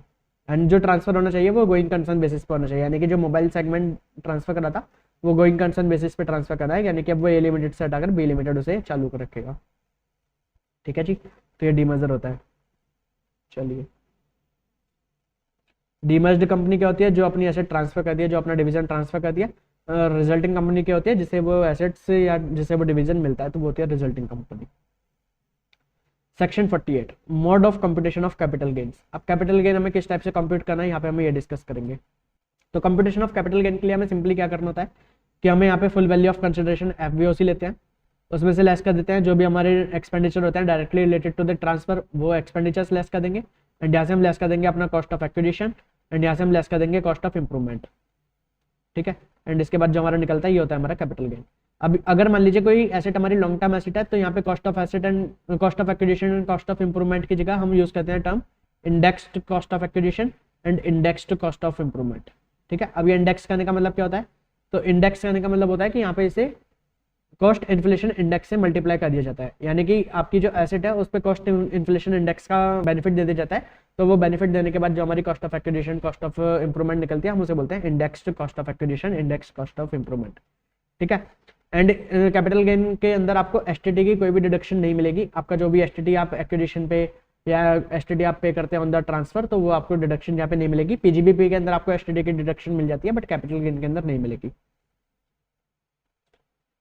And आपको याद रखना है अन्य CII जो कॉस्ट इन्फ्लेशन इंडेक्स होते हैं तो ये आपको एग्जाम्स के अंदर देंगे, आपको केवल 2 कॉस्ट इन्फ्लेशन इंडेक्स आपको याद रखने हैं, एक तो फाइनेंशियल ईयर 2001-2 का तो वो 100 है, एंड एक जो आपका करंट फाइनेंशियल ईयर है फाइनेंशियल ईयर 2022-23 तो उसका CII है 331। तो ये 2 कॉस्ट इन्फ्लेशन इंडेक्स आपको याद रखने हैं। बाकी अगर कोई भी एग्जाम के अंदर क्वेश्चन आएगा मान लीजिए 15-16 के लिए अगर उसका CII चाहिए होगा तो वो एग्जामिनर आपको क्वेश्चन पेपर के अंदर लिख देगा कि उसका CII 254 है। ठीक है जी। Full value of consideration of shares debentures or warrants issued under ESOP in case of transfer under a gift etcetera. अब अगर मान लीजिए जो हमने अभी पढ़ा था कि अगर कोई अंडर गिफ्ट इररिवोकेबल ट्रस्ट या विल अपनी कोई एसेट को ट्रांसफर कर देता है तो उसे यहाँ पे ट्रांसफर नहीं माना जाता, बट ESOP को हम यहाँ पर अगर कोई ट्रांसफर कर देता है अंडर गिफ्ट विल और इररिवोकेबल ट्रांसफर तो उसे ट्रांसफर मान लिया जाएगा। तो इसके केस में फुल वैल्यू ऑफ कंसिडरेशन क्या माना जाएगा? तो जो भी ट्रांसफर की डेट पे मार्केट वैल्यू है, market value on the date of such transfer shall be deemed to be the full value of consideration. ठीक है जी। तो जो उसकी मार्केट वैल्यू होगी उसे फुल वैल्यू ऑफ कंसिडरेशन मान लिया जाएगा। अब स्पेशल प्रोविजन बताया गया है नॉन रेजिडेंट के लिए कि नॉन रेजिडेंट को अपनी कैपिटल गेन की कंपटीशन किस टाइप से करनी है। तो अगर कोई नॉन रेजिडेंट है who invest foreign exchange to acquire capital asset, उसने कैपिटल एसेट फॉरेन एक्सचेंज के अंदर खरीद दिया, capital gain arising from the transfer of share or debenture of an Indian company is to be computed in the following manner. तो किस type से हमें निकालना है? तो जो भी उसका फुल वैल्यू ऑफ कंसिडरेशन है, एक्सपेंसेस रिलेटिंग टू ट्रांसफर है, कॉस्ट ऑफ एक्विजिशन है, एंड ये सभी चीजों को आपको कन्वर्ट करना है of the average on the average of TTBR and TTSR। ठीक है। तो हमें पहले इसे कन्वर्ट करना है on the basis of average of TTBR plus TTSR, and इसके हिसाब से जो हमारा कैपिटल गेन निकलेगा फिर उस कैपिटल गेन को हमें कन्वर्ट करना है on the basis of TTBR। तो अब ये जो हमारा निकल कर आएगा ये हमारा कैपिटल गेन होगा। Cost of acquisition, expenditure incurred Holi and exclusive in connection with the transfer and the full value of consideration are to be converted into the same foreign currency at the average of TTBR and TTSR on the respective dates. The resulting capital gain shall be reconverted into Indian currency by applying the TTBR on the date of transfer। ठीक है, तो इससे जो भी आपका foreign exchange fluctuation का फायदा या नुकसान हो रहा है तो वो यहाँ से हट जाता है एंड केवल आपको नेट आपका कैपिटल एसेट के ऊपर प्रॉफिट और लॉस निकल कर आता है। बट इस केस में आपको इंडेक्सेशन का बेनिफिट नहीं मिलेगा। एंड आपको याद रखना है कि आपको इंडेक्सेशन का बेनिफिट नहीं मिलेगा ऑन दी सेक्शन 112A के अंदर जो हमें एसेट्स लिखी गई हैं, यानी कि equity share in a company on which STT is paid on the time of acquisition as well as on the time of transfer and unit of equity oriented mutual fund or unit of business trust अगर उन पे STT pay करा गया on the time of transfer. तो इन assets का जब हम कैपिटल गेन निकालते हैं तो अभी हम आगे पढ़ेंगे सेक्शन 112A। तो इसके अंदर 1 लाख से ऊपर का अगर कैपिटल गेन होता है, LTCG एसटीटी पेड बोलते हैं हम इसे, तो अगर इस पे 1 लाख रुपए से ज्यादा का इनका कोई कैपिटल गेन होता है तो उस पर हमें 10% के हिसाब से टैक्स देना होता है, बट इस पे इंडेक्सेशन का बेनिफिट आपको नहीं मिलेगा। Ascertainment of cost in specified circumstances, section 49। अब हम यहाँ पे देखेंगे कि हमें कॉस्ट ऑफ एक्विजिशन किस टाइप से निकालनी है। Cost to previous owner deemed as cost of acquisition of the asset. तो अगर आपको कोई एसेट अपने प्रीवियस ओनर से मिली है तो जो आपके प्रीवियस ओनर की कॉस्ट थी वही आपकी कॉस्ट ऑफ एक्विजिशन मान ली जाएगी। तो कौन कौन से केस, या आपको HUF के पार्टीशन पे, फुल और पार्शियल पार्टीशन पे जो भी आपको एसेट्स मिलती हैं तो वो जो HUF के हाथ में जो भी कॉस्ट थी वही कॉस्ट आपकी मान ली जाएगी। अगर आपको अंडर गिफ्ट और बिल कोई एसेट मिलती है तो वो आपकी कॉस्ट वही मान ली जाएगी। सक्सेशन इनहेरिटेंस में कोई मिलती है तो आपकी कॉस्ट ऑफ एक्विजिशन वही मान ली जाएगी जो प्रीवियस ओनर की थी। On any distribution of the asset on liquidation तो आपकी कॉस्ट ऑफ एक्विजिशन वही मान ली जाएगी जो प्रीवियस ओनर की थी। Under transfer to a revocable or irrevocable trust तो इस केस में आपकी कॉस्ट ऑफ एक्विजिशन मान ली जाएगी प्रीवियस ओनर की। अगर कोई होल्डिंग कंपनी अपनी सब्सिडरी कंपनी को या अपनी कोई सब्सिडरी कंपनी अपनी 100% होल्डिंग कंपनी को कोई भी ऐसे ट्रांसफर करती है तो जो भी होल्डिंग कंपनी की सब्सिडरी कंपनी की कॉस्ट ऑफ एक्विजिशन थी वही मान ली जाएगी in the hands of subsidiary company or holding company as the case में भी। अगर अमलगमेटिंग कंपनी अमलगमेटेड कंपनी को ऐसे ट्रांसफर करती है तो जो अमलगमेटिंग कंपनी के हाथ में कॉस्ट ऑफ एक्विजिशन थी वही अमलगमेटेड कंपनी के लिए मानी जाएगी। सेम इन डीमर्जर केस, अगर डीमर्ज्ड कंपनी रिजल्टिंग कंपनी को ऐसे ट्रांसफर करती है तो जो डीमर्ज्ड कंपनी के लिए कॉस्ट ऑफ एक्विजिशन थी वही रिजल्टिंग कंपनी के लिए मानी जाएगी। और अगर कोई पर्सन अपनी पर्सनल एसेट को HUF की एसेट बना देता है, HUF की एसेट के अंदर कन्वर्ट कर देता है तो जो पर्सन के हाथ में कॉस्ट ऑफ एक्विजिशन थी वही मान ली जाएगी HUF के लिए कॉस्ट ऑफ एक्विजिशन। एंड इसमें हमें याद रखना है कि अगर मान लीजिए यहाँ पे इंडेक्सेशन का हमें बेनिफिट चाहिए तो हमें इंडेक्सेशन का बेनिफिट भी उसी साल से मिलेगा जब वो मतलब प्रीवियस ओनर ने होल्ड करी थी। इंडेक्सेशन का बेनिफिट भी हम उसी पर्टिकुलर ईयर से ले सकते हैं। मंजुला जे शाह के केस लॉ के अंदर ये बताया गया था। Indexed cost of acquisition in the case of gifted asset has to be computed with reference to the year in which the previous owner first held the asset and not the year in which the assessee become the owner of the asset। तो मान लीजिए अगर आपको कोई gift के अंदर asset milli and ये asset held मतलब खरीदी थी प्रीवियस ओनर 2005-06 में एंड आपको गिफ्ट मिला 2022-23 में, तो अब यहाँ पे जो आपको इंडेक्सेशन का बेनिफिट मिलेगा वो 2005-06 के हिसाब से मिलेगा, 22-23 के हिसाब से नहीं। ठीक है, एंड इसमें आपका पीरियड ऑफ होल्डिंग भी 2005-06 से ही माना जाएगा आपके लिए भी। Cost of acquisition of the shares received under the scheme of amalgamation. तो जो भी आपको अमलगमेशन के अंदर अमलगमेटेड कंपनी के जब आपको शेयर्स मिलेंगे तो उसकी कॉस्ट ऑफ एक्विजिशन क्या मानी जाएगी, तो जो आपके अमलगमेटिंग कंपनी के शेयर्स की कॉस्ट ऑफ एक्विजिशन थी वही सेम आपकी अमलगमेटेड कंपनी की कॉस्ट ऑफ एक्विजिशन मानी जाएगी। Cost of acquisition of the shares received during the process of conversion of bond और डिबेंचर स्टॉक और डिपॉजिट सर्टिफिकेट। अगर इस टाइप से कन्वर्जन होता है आपका कोई भी डिबेंचर्स बॉन्ड्स का इनटू शेयर्स तो आपकी अब वो शेयर्स की कॉस्ट ऑफ एक्विजिशन क्या मानी जाएगी, तो जो भी आपकी डिबेंचर्स या बॉन्ड्स की कॉस्ट ऑफ एक्विजिशन थी वही आपकी कॉस्ट यहाँ पे शेयर्स की मानी जाएगी। Cost of acquisition of the specified security और स्वेट इक्विटी शेयर। तो स्पेसिफाइड सिक्योरिटी या स्वेट इक्विटी के शेयर में के केस में आपके लिए कॉस्ट ऑफ एक्विजिशन क्या मानी जाएगी, cost of acquisition of such security or share shall be the fair market value which has been taken into consideration for the purchased valuation. तो अगर मान लीजिए आपको कोई भी इस टाइप से स्वेट इक्विटी मिलती है तो स्वेट इक्विटी को जो आपको मिलती है तो वो आपकी सैलरी हेड के अंदर टैक्सेबल हो जाती है। तो जब आप उसे सैलरी हेड के अंदर टैक्सेबल कर देते हैं एज अ परक्विजिट, तो परक्विजिट के लिए आप जो भी एफएमवी लेते हैं वही एफएमवी यहाँ पे आपकी कॉस्ट ऑफ एक्विजिशन मान ली जाएगी for the purpose of computing income under the capital gain. Cost of acquisition of equity share received eight the time of conversion of preference share. अगर आपके कोई प्रेफरेंस शेयर इक्विटी शेयर के अंदर convert होते हैं तो इक्विटी शेयर की cost of acquisition वही मानी जाएगी जो आपकी प्रेफरेंस शेयर की कॉस्ट ऑफ एक्विजिशन थी। Cost of acquisition of shares received in the resulting company in the scheme of demerger. अब इस केस में क्या होगा, तो आपकी जो प्रोपोर्शनेट वैल्यू होगी वो आपकी मानी जाएगी cost of acquisition of the resulting company. For example आपकी कॉस्ट ऑफ एक्विजिशन थी डीमर्ज्ड कंपनी, मतलब आपने जो शेयर्स एक्चुअली परचेस करे थे उस टाइम पे, जैसे मेरा केस था यहाँ पे हमने एग्जांपल लिया था ए लिमिटेड है एंड उसके यहाँ पे दो सेगमेंट थे, मोबाइल एंड लैपटॉप, लैपटॉप का सेगमेंट था, एक मोबाइल का सेगमेंट था। तो आपने जब ये शेयर्स परचेस करे थे ए लिमिटेड के, तो मान लेते हैं यहाँ पे उस टाइम पे आपने शेयर्स परचेस करे थे 100 रुपए के एंड उस टाइम पे पूरे ये लैपटॉप और मोबाइल दोनों की वैल्यू मिलाकर टोटल एसेट्स थी 1000 रुपीज। एंड अब जब यहाँ पे मोबाइल को ट्रांसफर करा गया तो मोबाइल डिवीजन की एसेट की वैल्यू है 500 रुपीज। तो यहाँ पे आप cost of acquisition of the resulting company क्या निकलेगा आपका, तो आपको इस टाइप से निकालना होगा कि 100 रुपए की आपकी टोटल शेयर की वैल्यू थी 1000 रुपीज की एसेट पे, तो 500 पे आपकी क्या आएगी, तो 500 पे आपकी 50 रुपीज की वैल्यूएशन आ जाएगी। तो रिजल्टिंग कंपनी के शेयर की कॉस्ट ऑफ एक्विजिशन अब आपकी 50 रुपीज आ जाएगी, वो यहाँ पे आप एक बार अब देख लीजिए। तो cost of acquisition of the share in the resulting company is equal to A into B by C. A क्या है, cost of acquisition of the share held in the demerged company, हमारे केस में 100।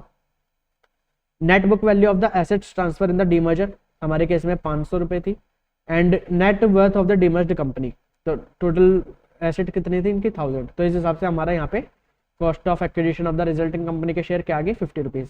And अब इस case में हमारे डीमर्ज्ड company के shares की कॉस्ट ऑफ एक्विजिशन क्या होगी, तो हमने 100 रुपीज में वो परचेस करे थे, अब उसमें से 50 हमारे रिजल्टिंग कंपनी की वैल्यू होगी, तो अब जो बाकी 50 बची वो हमारी मान जाएगी cost of acquisition of the shares held in the demerged company. ठीक है, समझ आ गया आपको। Cost of acquisition of the property subject to tax under section 56(2)(10)। अगर आपकी कोई भी इनकम 56(2)(10) के अंदर मतलब टैक्सेबल हो जाती है, तो उस केस के लिए आपकी कॉस्ट ऑफ एक्विजिशन क्या मानी जाएगी उस एसेट के लिए, तो जो भी आपकी 56(2)(10) को टैक्स करने के लिए जो भी आपकी वैल्यू मानी गई थी उसे यहाँ पे हम कॉस्ट ऑफ एक्विजिशन मान लेंगे। Cost of acquisition of the capital asset being share in the project referred under section 45(5)(a)। तो जो हमने जॉइंट डेवलपमेंट एग्रीमेंट में पढ़ा था कि अगर आप अपने प्लॉट को ट्रांसफर कर देते हैं उसके ऊपर टावर बनाने के लिए एंड फिर उसमें से आपको 2 फ्लोर मिल जाएंगे, तो यहाँ पे आपकी कॉस्ट ऑफ एक्विजिशन क्या मानी जाएगी ऑफ द कैपिटल एसेट, तो amount which is deemed as full value of consideration in the subsection that is stamp duty value on the date of issue of certificate plus cash consideration. यानी कि जो भी आपको उस दिन जो आपके 2 मतलब फ्लोर मिले, तो उन 2 फ्लोर का stamp duty value SDV plus जो भी आपको कैश कंसिडरेशन मिला, तो ये आपकी कॉस्ट ऑफ एक्विजिशन मान ली जाएगी। अगर आप इसे फ्यूचर में कभी सेल करेंगे तो उसके लिए आपको कॉस्ट ऑफ एक्विजिशन ये लेकर चलना है। बट अगर इसे आप ये कंप्लीशन सर्टिफिकेट मिलने से पहले किसी और को ट्रांसफर कर देते हैं तो उसमें ये वाला केस नहीं लगेगा, फिर तो जो आपको एक्चुअली जो ट्रांसफर करा आपने एंड उसके लिए जो भी आपको कंसिडरेशन मिला तो आपको कंसिडरेशन उस पर टैक्स लग जाएगा एंड उसके लिए फिर यहाँ पे कॉस्ट ऑफ एक्विजिशन आपको इस टाइप से नहीं निकालना होगा। Cost of acquisition of the capital asset which was used by the assessee as inventory.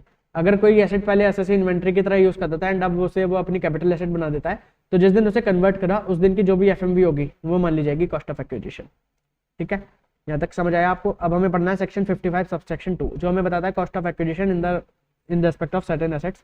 तो goodwill of the business of profession, trademark, brand name, right to manufacture, produce or process any article of thing, right to carry on any business of profession, tenancy right, stage carriage permits or लूमार्स।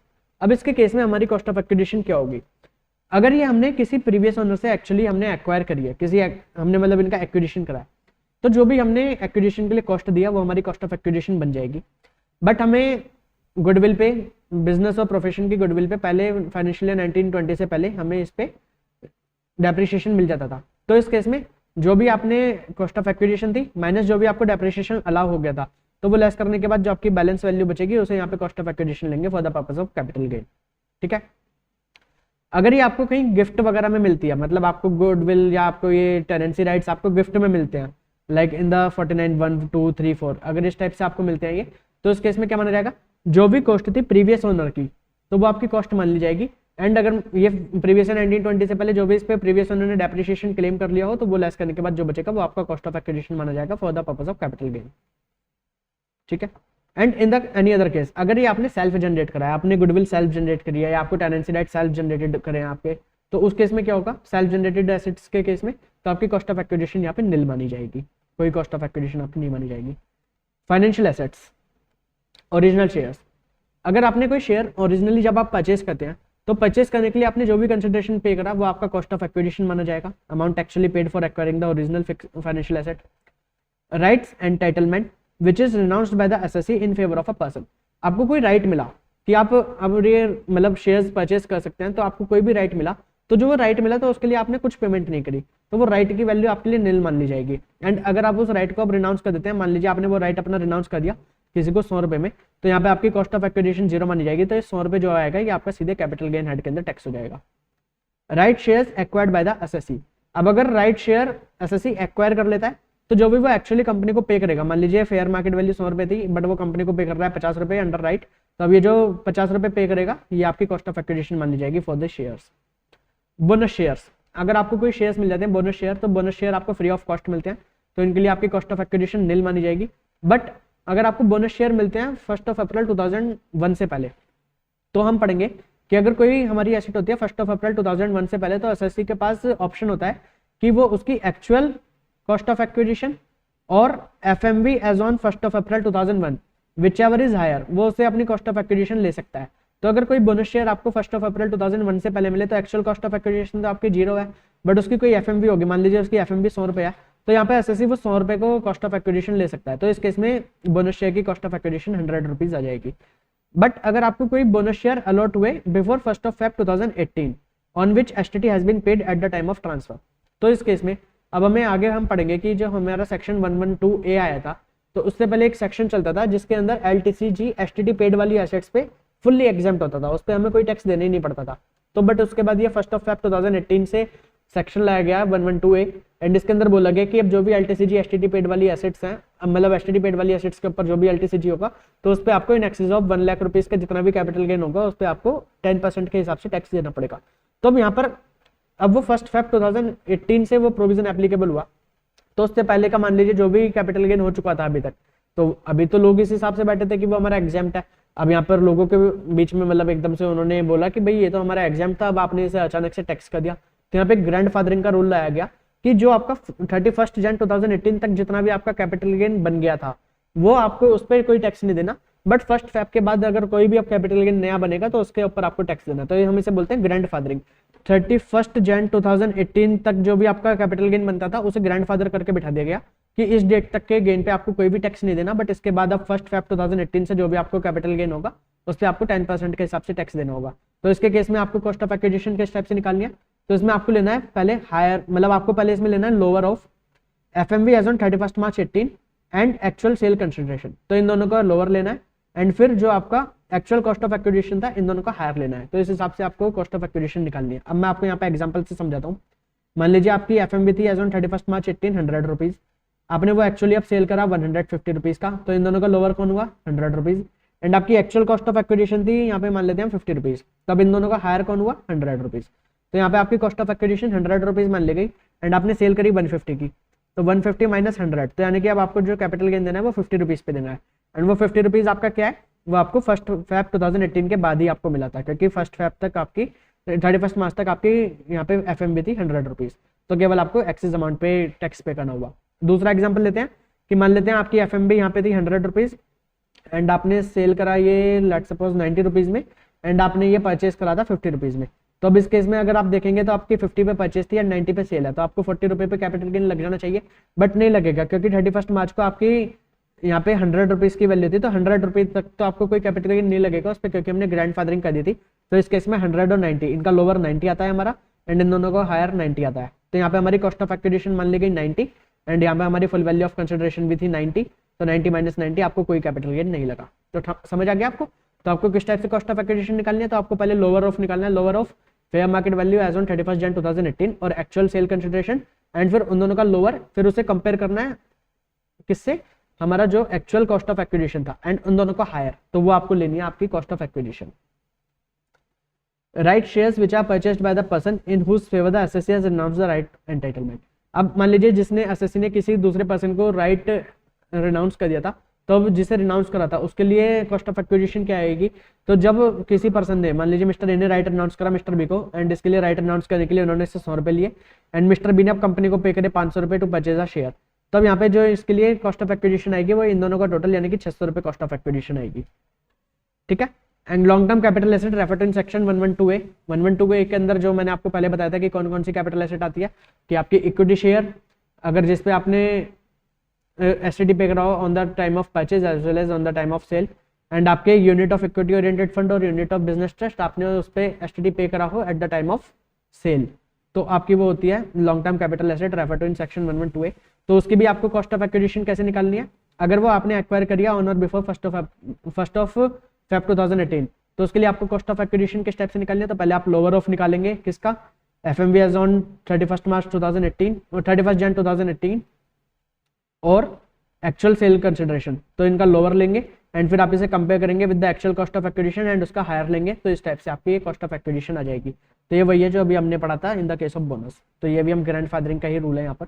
तो अगर मान लीजिए in the case where the capital asset is listed on the any stock recognised stock exchange as on 31 Jan 2018, तो उस case में आपको क्या लेना है, तो जो भी आपका हाईएस्ट प्राइस था, अगर आपकी 31 जन 2018 को ट्रेडिंग हुई थी उस शेयर के अंदर, तो जो उसका उस ट्रेडिंग डे पे 31 जन को जो भी हाईएस्ट प्राइस था, तो वो आपको लेना है उसकी FMB.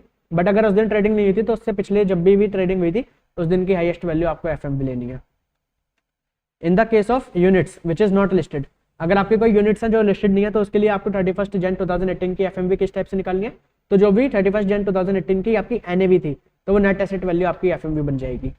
And in the case of equity share in a company which is not listed on the recognised stock exchange as on 31 Jan 2018 but listed on the such date on the date of transfer, कि मतलब आपके 31 Jan 2018 को तो वो stock exchange पे listed नहीं थे but बाद में वो लिस्ट हो गए, तो इसके लिए आपकी एफएमबी किस टाइप से निकालनी है, तो जो भी आपकी एक्चुअल कॉस्ट ऑफ एक्विजिशन थी जब भी आपने उसे परचेस करा था, उसे आप इंडेक्स कर देंगे अप टू 2017-18, ठीक है। तो जिस दिन भी आपने परचेस करा था उसे 2017-18 तक इंडेक्स कर दो, उस पर मतलब इंडेक्सेशन कर दो उसका 2017-18 तक, तो जो भी आपकी कॉस्ट निकल कर आएगी वो आपकी कॉस्ट ऑफ एक्विजिशन बन जाएगी। एनी अदर कैपिटल एसेट, अगर कोई और कैपिटल एसेट अगर आपने 1 अप्रैल 2001 से पहले खरीदी है, तो एसएससी के पास ऑप्शन होता है कि वो या तो एक्चुअल कॉस्ट ऑफ एक्विजिशन या FMV as on 1 April 2001 as on 1 April 2001, तो इन दोनों में से जो भी हायर होता है वो उसे ले सकता है। एंड अगर आपने इसके बाद कभी भी परचेस करी है, तो जो भी आपकी एक्चुअल कॉस्ट ऑफ एक्विजिशन है वो आपकी कॉस्ट ऑफ एक्विजिशन मान ली जाएगी, ठीक है।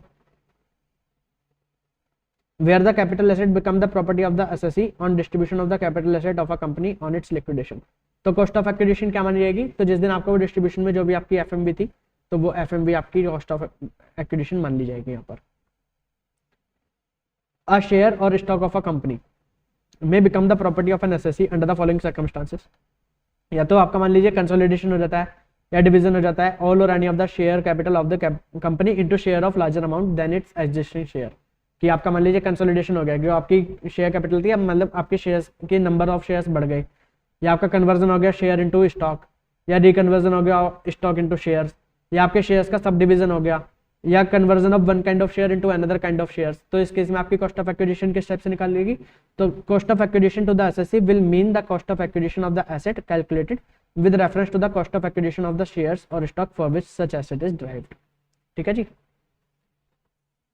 Where the cost for which the previous owner acquired the property can not be ascertained, अगर प्रीवियस ओनर की कॉस्ट असर्टेन नहीं होती, तो FMV on the date on which the capital asset become the property of the previous owner, हम उसकी FMB को उस date की एफएमबी को मान लेंगे यहाँ पे कॉस्ट ऑफ एक्विजिशन। अब ये टेबल के अंदर समरी बनाकर बताई गई है, ये आप एक बार खुद से रीड कर लेना एंड इलस्ट्रेशन आप देख लेना तो आपको समझ आ जाएगा। Cost of improvement, cost of improvement में भी अगर गुडविल ऑफ बिजनेस है तो इसके लिए कॉस्ट ऑफ इंप्रूवमेंट कुछ नहीं होती, नील होती है।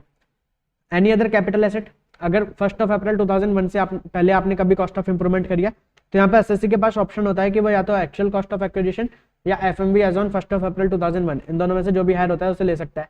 तो अगर मान लीजिए आपने कोई भी कॉस्ट ऑफ इंप्रूवमेंट करिया 1 अप्रैल 2001 से पहले एंड यहाँ पे एसएससी उसकी एफएमबी ले लेता है एज ऑन 1 अप्रैल 2001, तो ये जो आपकी इंप्रूवमेंट है वो अल्टीमेटली खुद से एफएमबी के अंदर पहले से कवर हो चुकी होगी, तो इस केस में यहाँ पे अलग से आपको कोई कॉस्ट ऑफ इंप्रूवमेंट द्वारा नहीं मिलेगी। बट अगर आपने कोई कॉस्ट ऑफ इंप्रूवमेंट करिया आफ्टर 1 अप्रैल 2001, तो उस केस में आप कॉस्ट ऑफ इंप्रूवमेंट जो भी आपने एक्चुअली करिया आप उसे ले सकते हैं, ठीक है। Computation of the capital gain in the case of depreciable asset, section 50। अब ये हमें पढ़ना है कि डेप्रिशिएबल एसेट के केस में कैपिटल गेन किस टाइप से निकलता है। अब ये मैं समझाता हूँ। मान लीजिए आपके पास एक ब्लॉक है, एसेट्स का ब्लॉक, अब उसके अंदर 5 एसेट्स थी आपके पास एंड उन एसेट्स की WDV थी 1 लाख रुपए। अब उसमें से आपने 4 एसेट्स को ट्रांसफर कर दिया, बट आपने वो ट्रांसफर करा ऑन 1,20,000, तो यहाँ पर आपकी ब्लॉक के अंदर एसेट तो बची 1, बट ब्लॉक की वैल्यू हो गई आपकी -20,000, जो कि ब्लॉक की वैल्यू कभी भी नेगेटिव नहीं हो सकती। WDV of the block can be nil but can never be negative. तो यहाँ पे यानी कि आपकी WDV होगी 0। तो इस केस में आपने जो ट्रांसफर करे 5 एसेट्स थी, आपने 4 एसेट्स को ट्रांसफर करा 1,20,000 में ब्लॉक की वैल्यू से ऊपर, तो अभी जो 20,000 है तो ये आपका कैपिटल गेन बन जाएगा। ठीक है जी। एंड डेप्रिशिएबल एसेट के केस में हमेशा शॉर्ट टर्म कैपिटल गेन बनेगा। इसमें आपको कोई 36, 24, 12 मंथ का सिनेरियो नहीं देखना। आपकी एसेट आपने चाहे कितने भी टाइम से आप होल्ड कर रहे हैं वो आपकी हमेशा short term capital gain, short term capital loss बनेगा। तो एक सिनेरियो तो हमारा ये होता है। दूसरा सिनेरियो हमारा क्या होता है कि मान लीजिए हमारा ब्लॉक था यही वाला, इसके अंदर हमारी 5 एसेट्स थी एंड WDV थी हमारी 1 लाख रुपए, एंड आपने 5 एसेट ट्रांसफर कर दी एंड उस पर आपको लेट सपोज 80,000 रुपीज की रिकवरी हुई। तो अब यहाँ पे आपकी WDV तो 20,000 अभी आपका बचता है, बट यहाँ पे आपके ब्लॉक के अंदर एसिटी कुछ नहीं है। तो जब एसिटी कुछ नहीं है तो आपका ब्लॉक इज टू एग्जिस्ट हो गया। तो इसलिए यहाँ पे हम इसे बोल देंगे कि WDV अब आपकी नील हो गई। तो ये जो आपका 20,000 है ये आपका बन जाएगा शॉर्ट टर्म कैपिटल लॉस। ठीक है। तो आपके इस टाइप से शॉर्ट टर्म कैपिटल गेन बन सकता है एंड इस टाइप से आपका शॉर्ट टर्म कैपिटल लॉस बन सकता है। आई होप कि आपको ये समझ आ गया होगा। इसे एक बार यहाँ से भी आप देख लीजिए। Is V greater than C। V क्या है? Full value of consideration, and C क्या है? Opening WDV plus actual cost of asset acquired in the block during the previous year plus expenses in connection with such transfer. तो अगर आपका full value of consideration greater than C है, मतलब आपकी WDV की cost से WDV और plus अगर आपने कोई भी एसेट वगैरह परचेस करिए उससे ज्यादा है, तो आपका V minus C direct STCG हो जाएगा। बट अगर आपका V मतलब आपका फुल वैल्यू ऑफ कंसिडरेशन उससे ज्यादा नहीं है, उससे कम है, तो क्या आपका ब्लॉक सीज टू एग्जिस्ट हो गया? अगर आपका ब्लॉक सीज टू एग्जिस्ट कहने का मतलब कि आपने 5 की 5 एसेट बेच दी, अगर वो सीज टू एग्जिस्ट हो गया तो आपका STCL बन जाएगा। जैसे कि मेरे केस में 1 लाख की एसेट थी 5 एंड आपने 5 एसेट 80,000 में बेच दी, तो ये आपका 20,000 रुपीज का STCL हो गया। बट अगर आपका वो ब्लॉक सीज टू एग्जिस्ट नहीं हुआ तो C माइनस V जो होगा वो आपका WDV ऑफ द ब्लॉक बन जाएगा। इस केस में फिर आपका कैपिटल गेन नहीं आएगा। तो कैपिटल गेन आपका या तो इस केस में आएगा या तो इस केस में आएगा। इलस्ट्रेशंस देख लेना आप एक बार। अब इसके बाद हमें पढ़ना है capital gain in respect of slump sale, section 50B। अब ये स्लम सेल क्या होता है? स्लम सेल का मतलब होता है कि हम अपनी एसेट्स को एक ग्रुप के अंदर, मतलब अपनी एक पूरी अंडरटेकिंग को ही हम बेच देते हैं और उसके अंदर जितनी भी एसेट्स होती हैं हम उन्हें पूरा एक ग्रुप के साथ बेच देते हैं। मतलब हम अलग अलग एसेट के अलग अलग वैल्यू डिटरमाइन नहीं करते, हम सारी एसेट्स को एक साथ बेच देते हैं, तो इसे हम बोलते हैं स्लम सेल। तो अब इसके लिए हमें किस टाइप से कैपिटल गेन की टैक्सेबिलिटी हमें देखनी है, किस टाइप से हमें कैपिटल कंप्यूट करना है, तो अभी हम डिस्कस करेंगे। Slum sale means transfer of one or more undertaking by any means for a lump sum consideration without value being assigned to the individual assets and liability in such transfer। तो आप assets और liability को individually कोई भी value नहीं देते। ठीक है। एंड इस पे आपका कैपिटल गेन किस टाइप से आएगा? अगर आपकी वो अंडरटेकिंग 36 मंथ से ज्यादा, आपकी मतलब पीरियड ऑफ होल्डिंग उस अंडरटेकिंग का 36 मंथ से ज्यादा था, तो आपका जो भी कैपिटल गेन होगा वो आपका सारा का सारा लॉन्ग टर्म माना जाएगा। इररेस्पेक्टिव मान लीजिए उस ब्लॉक के अंदर जो आपने अंडरटेकिंग बेची उसके अंदर आपकी कोई एक एसेट ऐसी थी जो आपने अभी 1 महीने पहले परचेस करी थी, उसका पीरियड ऑफ होल्डिंग 1 महीने भी नहीं था, तब भी जो भी आपका वो पूरा अंडरटेकिंग सेल होगी, जो भी आपका स्लम सेल के अंदर आएगा तो वो आपका मतलब लॉन्ग टर्म मान जाएगा, उसे शॉर्ट टर्म नहीं मान जाएगा। तो इसके लिए हम पूरी अंडरटेकिंग के पीरियड ऑफ होल्डिंग को एक साथ देखते हैं, इंडिविजुअल एसेट्स को नहीं देखते। एंड अगर आपकी अंडरटेकिंग की period of holding less than 36 month थी तो उस केस में वो आपका पूरा का पूरा शॉर्ट टर्म बन जाएगा। ठीक है। Deemed cost of acquisition and cost of improvement. अब इस केस के लिए आपका कॉस्ट ऑफ एक्विजिशन क्या होगा? तो जो भी आपकी नेटवर्थ होगी अंडरटेकिंग की वो आपकी cost of acquisition and cost of improvement मान ली जाएगी। एंड इस केस में आपको इंडेक्सेशन का बेनिफिट नहीं मिलेगा। Deemed value of consideration. अब यहाँ पे फुल वैल्यू ऑफ कंसिडरेशन आपका क्या माना जाएगा? तो फुल वैल्यू ऑफ कंसिडरेशन माना जाएगा आपका FMV on the date of transfer. And यहाँ पे FMV कहने का मतलब क्या है? FMV कहने का मतलब है हायर ऑफ FMV1 और FMV2। तो इन दोनों का जो भी हायर होगा। अब FMV1 कहने का मतलब क्या है? FMV1 कहने का मतलब है fair market value of the capital assets transfer. आपने जो भी कैपिटल एसेट ट्रांसफर करी उनकी fair market value on the date of transfer क्या है? तो या तो वो, या तो fair market value of the consideration monetary and non monetary received. तो या तो आपने जो ट्रांसफर करा उसकी फेयर मार्केट वैल्यू क्या है on the date of transfer, आप वो निकाल लीजिए। एंड जो आपको रिसीव हुआ मॉनेटरी या नॉन मॉनेटरी बेनिफिट उसकी फेयर मार्केट वैल्यू क्या है on the date of transfer, वो निकाल लीजिए। उन दोनों का जो भी हायर होगा वो आपकी फुल वैल्यू ऑफ कंसिडरेशन बन जाएगी। एंड आपका फुल ये कॉस्ट ऑफ एक्विजिशन क्या होगा? कॉस्ट ऑफ एक्विजिशन आपका जो भी नेटवर्थ होगी वो आपकी cost of acquisition, cost of improvement मान ली जाएगी। एंड इसके लिए आपको एक चार्टर्ड अकाउंटेंट से सर्टिफिकेट लेकर आना होता है कि आपने अपनी नेटवर्थ ठीक तरीके से कंप्यूट करी है, cost of acquisition, cost of improvement आपकी ठीक तरीके से कंप्यूट करी गई है। नेटवर्थ कहने का मतलब क्या होता है? Aggregate value of the total assets of the undertaking or division as reduced by value of the liabilities. यानी कि जो भी आपकी टोटल एसेट्स हैं उसमें से आप अपनी लायबिलिटीज की वैल्यू को लेस कर दीजिए तो आपके नेटवर्थ बन जाएगी। ठीक है। एंड बट अगर आपने कोई भी एसेट आपकी रिवैल्यूएशन की वजह से आपने उसे अपवर्ड या डाउनवर्ड रिवैल्यू कर दिया था तो वो रिवैल्यूएशन का इफेक्ट आपको यहाँ से हटा देना है। Aggregate value of the total assets of undertaking. अब aggregate value of the total assets क्या मानी जाएगी? अगर वो आपकी डेप्रिशिएबल एसेट है तो return down value of the asset आपकी मानी जाएगी। मतलब जब हम aggregate value of the total assets निकालेंगे तो डेप्रिशिएबल एसेट के केस में तो जो भी WDV है ब्लॉक का वो आप ऐड कर लेंगे। अगर आपकी सेल्फ जनरेटेड गुडविल वगैरह है तो उसके केस में आप नील ऐड करेंगे, मतलब उसकी कॉस्ट ऑफ एक्विजिशन नील मानी जाएगी। एंड अगर आपकी कैपिटल एसेट है जिस पे आप 100% डिडक्शन ऑलरेडी ले चुके थे लाइक इन 35 AD आपके स्पेसिफाइड बिजनेस वाली कैपिटल एक्सपेंडिचर्स, तो उस केस में आपकी नील मानी जाएगी और सभी एसेट्स के लिए आपकी बुक वैल्यू को आपकी एसेट्स की वैल्यू मान ली जाएगी।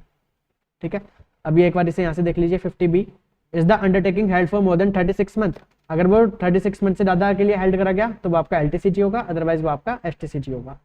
LTCG टैक्सेबल होगा एट द रेट ऑफ 20% और STCG टैक्स होगा नॉर्मल रेट्स पे। ठीक है, competition of capital gain on slump sale.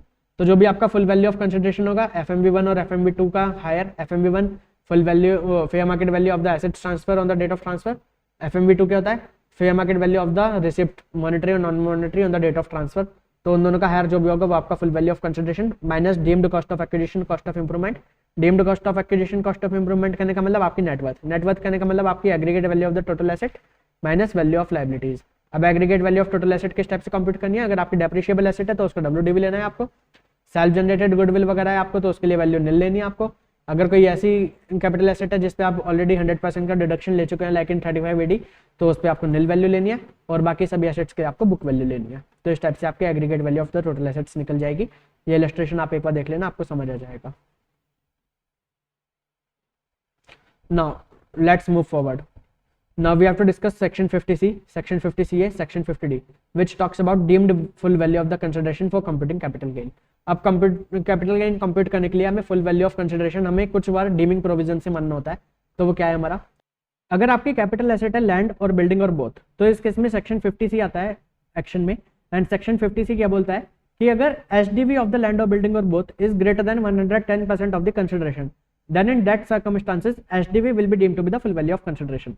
यानी कि कहने का मतलब क्या है? आपको जो कंसिडरेशन रिसीव हुआ, लेट सपोज वो आपको 100 रुपीज रिसीव हुए एंड आपकी जो SDV है वो 120 है, तो 100 का 110% कितना होगा? 110। तो अब ये जो SDV है वो इन एक्सेस ऑफ 110 से ज़्यादा है, मतलब ये।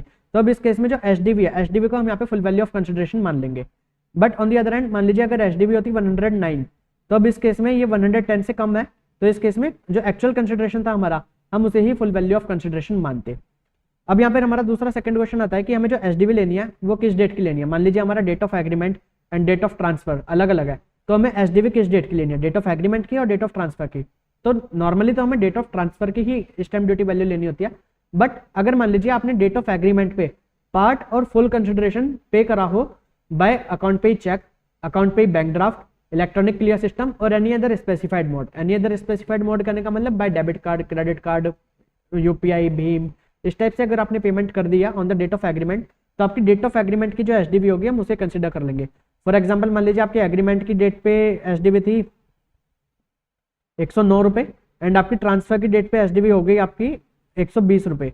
तो अब इस केस में अगर आपने इस दिन कोई भी पार्ट या फुल कंसिडरेशन पे करा हो by account payee cheque, account payee bank draft, TCS और एनी अदर स्पेसिफाइड मोड, तो हम यहाँ पे 109 को ले लेंगे, तो आपका जो एक्चुअल कंसिडरेशन था वही मान लिया जाएगा। बट अगर आपने यहाँ पे कोई पेमेंट नहीं करी या आपने पेमेंट कैश के अंदर कर दी, तो आपकी ट्रांसफर की डेट के SDV को लिया जाएगा एंड उस केस में फिर आपका 120 का आपके फुल वैल्यू ऑफ कंसिडरेशन बना दिया जाएगा। Let's move forward. तो यहाँ पे हमने ये पढ़ लिया सारा। अब इसके अंदर सर्कमस्टांस आता है कि अगर AO यहाँ पर वैल्यूएशन ऑफिसर को वैल्यूएशन के लिए रेफर कर सकता है अगर एसएससी ये बोलता है कि ये जो स्टैम्प ड्यूटी वैल्यू है ये हायर है than the FMV as on the date of transfer, और वो स्टैम्प ड्यूटी वैल्यू किसी और कोर्ट के अंदर अभी चैलेंज के अंदर नहीं है, तो AO वैल्यूएशन ऑफिसर के रेफर कर सकता है for the valuation of the asset. And अगर यहाँ पे वैल्यूएशन ऑफिसर वैल्यू निकाल कर देते हैं SDV से ज़्यादा, मान लीजिए जैसे आपकी SDV थी 120 एंड वैल्यूएशन ऑफिसर बोलते हैं कि भाई वैल्यू निकलती है 130, तो इस केस में तो हम ये इनकी वैल्यूएशन को इग्नोर कर देंगे एंड SDV को ही फुल वैल्यू ऑफ कंसिडरेशन मान लेंगे। बट अगर वैल्यूएशन ऑफिसर बोलते हैं कि वैल्यू आती है 110, तो इस केस में हम वैल्यूएशन ऑफिसर की वैल्यू को कंसिडर कर लेंगे। ठीक है। एंड अगर बाद में मान लीजिए कभी स्टैम्प ड्यूटी वैल्यू कोर्ट कम कर देता है, मतलब उसे रिवाइज कर देता है, तो कम कर देता है, ज़्यादा कर देता है, तो आपकी जो यहाँ पे हम कैपिटल गेन निकालेंगे तो उसके लिए फुल वैल्यू ऑफ कंसिडरेशन को भी हमें रिवाइज करना होगा। वैल्यूज और रिवाइज्ड इन सच अपील और रिवीजन, तो अगर कम कर देता है ज़्यादा कर देता है तो आपका फुल वैल्यू ऑफ कंसिडरेशन भी उस हिसाब से कम या ज़्यादा हो जाएगा।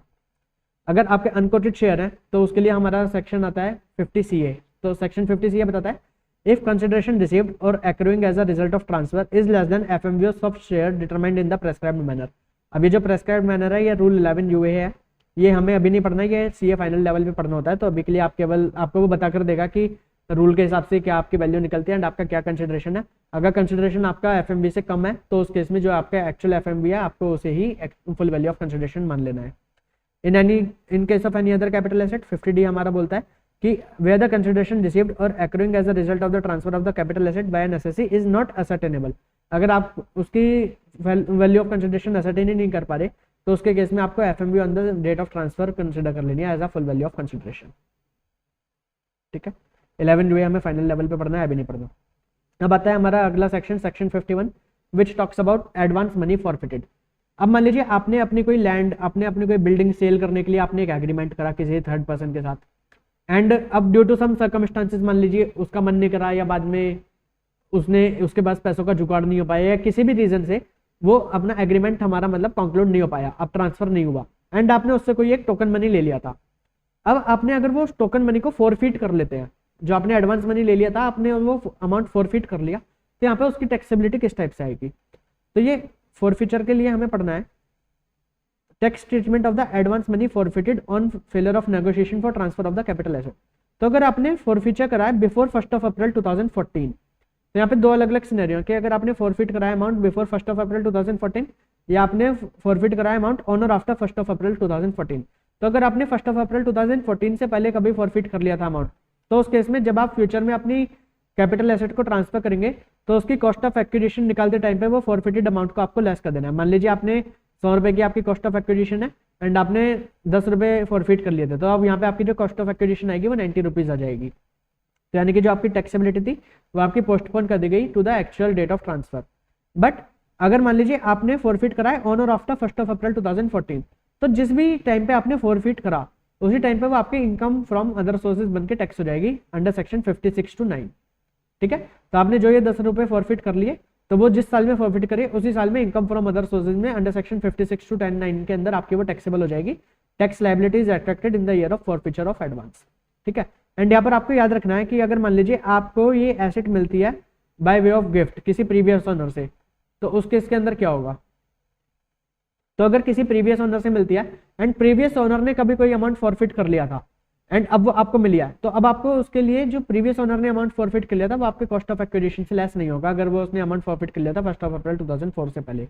If advance has been received and retained by the previous owner and not the assessee himself then the same will not go to reduce the cost of acquisition of the assessee. ठीक, now let's move forward. अब हमें पढ़ने हैं exemptions. अब हमें capital gain में कुछ exemptions मिलती हैं, तो एक एग्जाम्पशन तो हमें मिलती है अंडर सेक्शन 10 और बाकी हमें एग्जाम्पशंस मिलती है इन रेस्पेक्टिव चैप्टर्स के अंदर। तो सेक्शन 10 की एग्जाम्पशन क्या है, तो exemption of capital gain on compulsory acquisition of the agriculture land situated with the specified urban limits.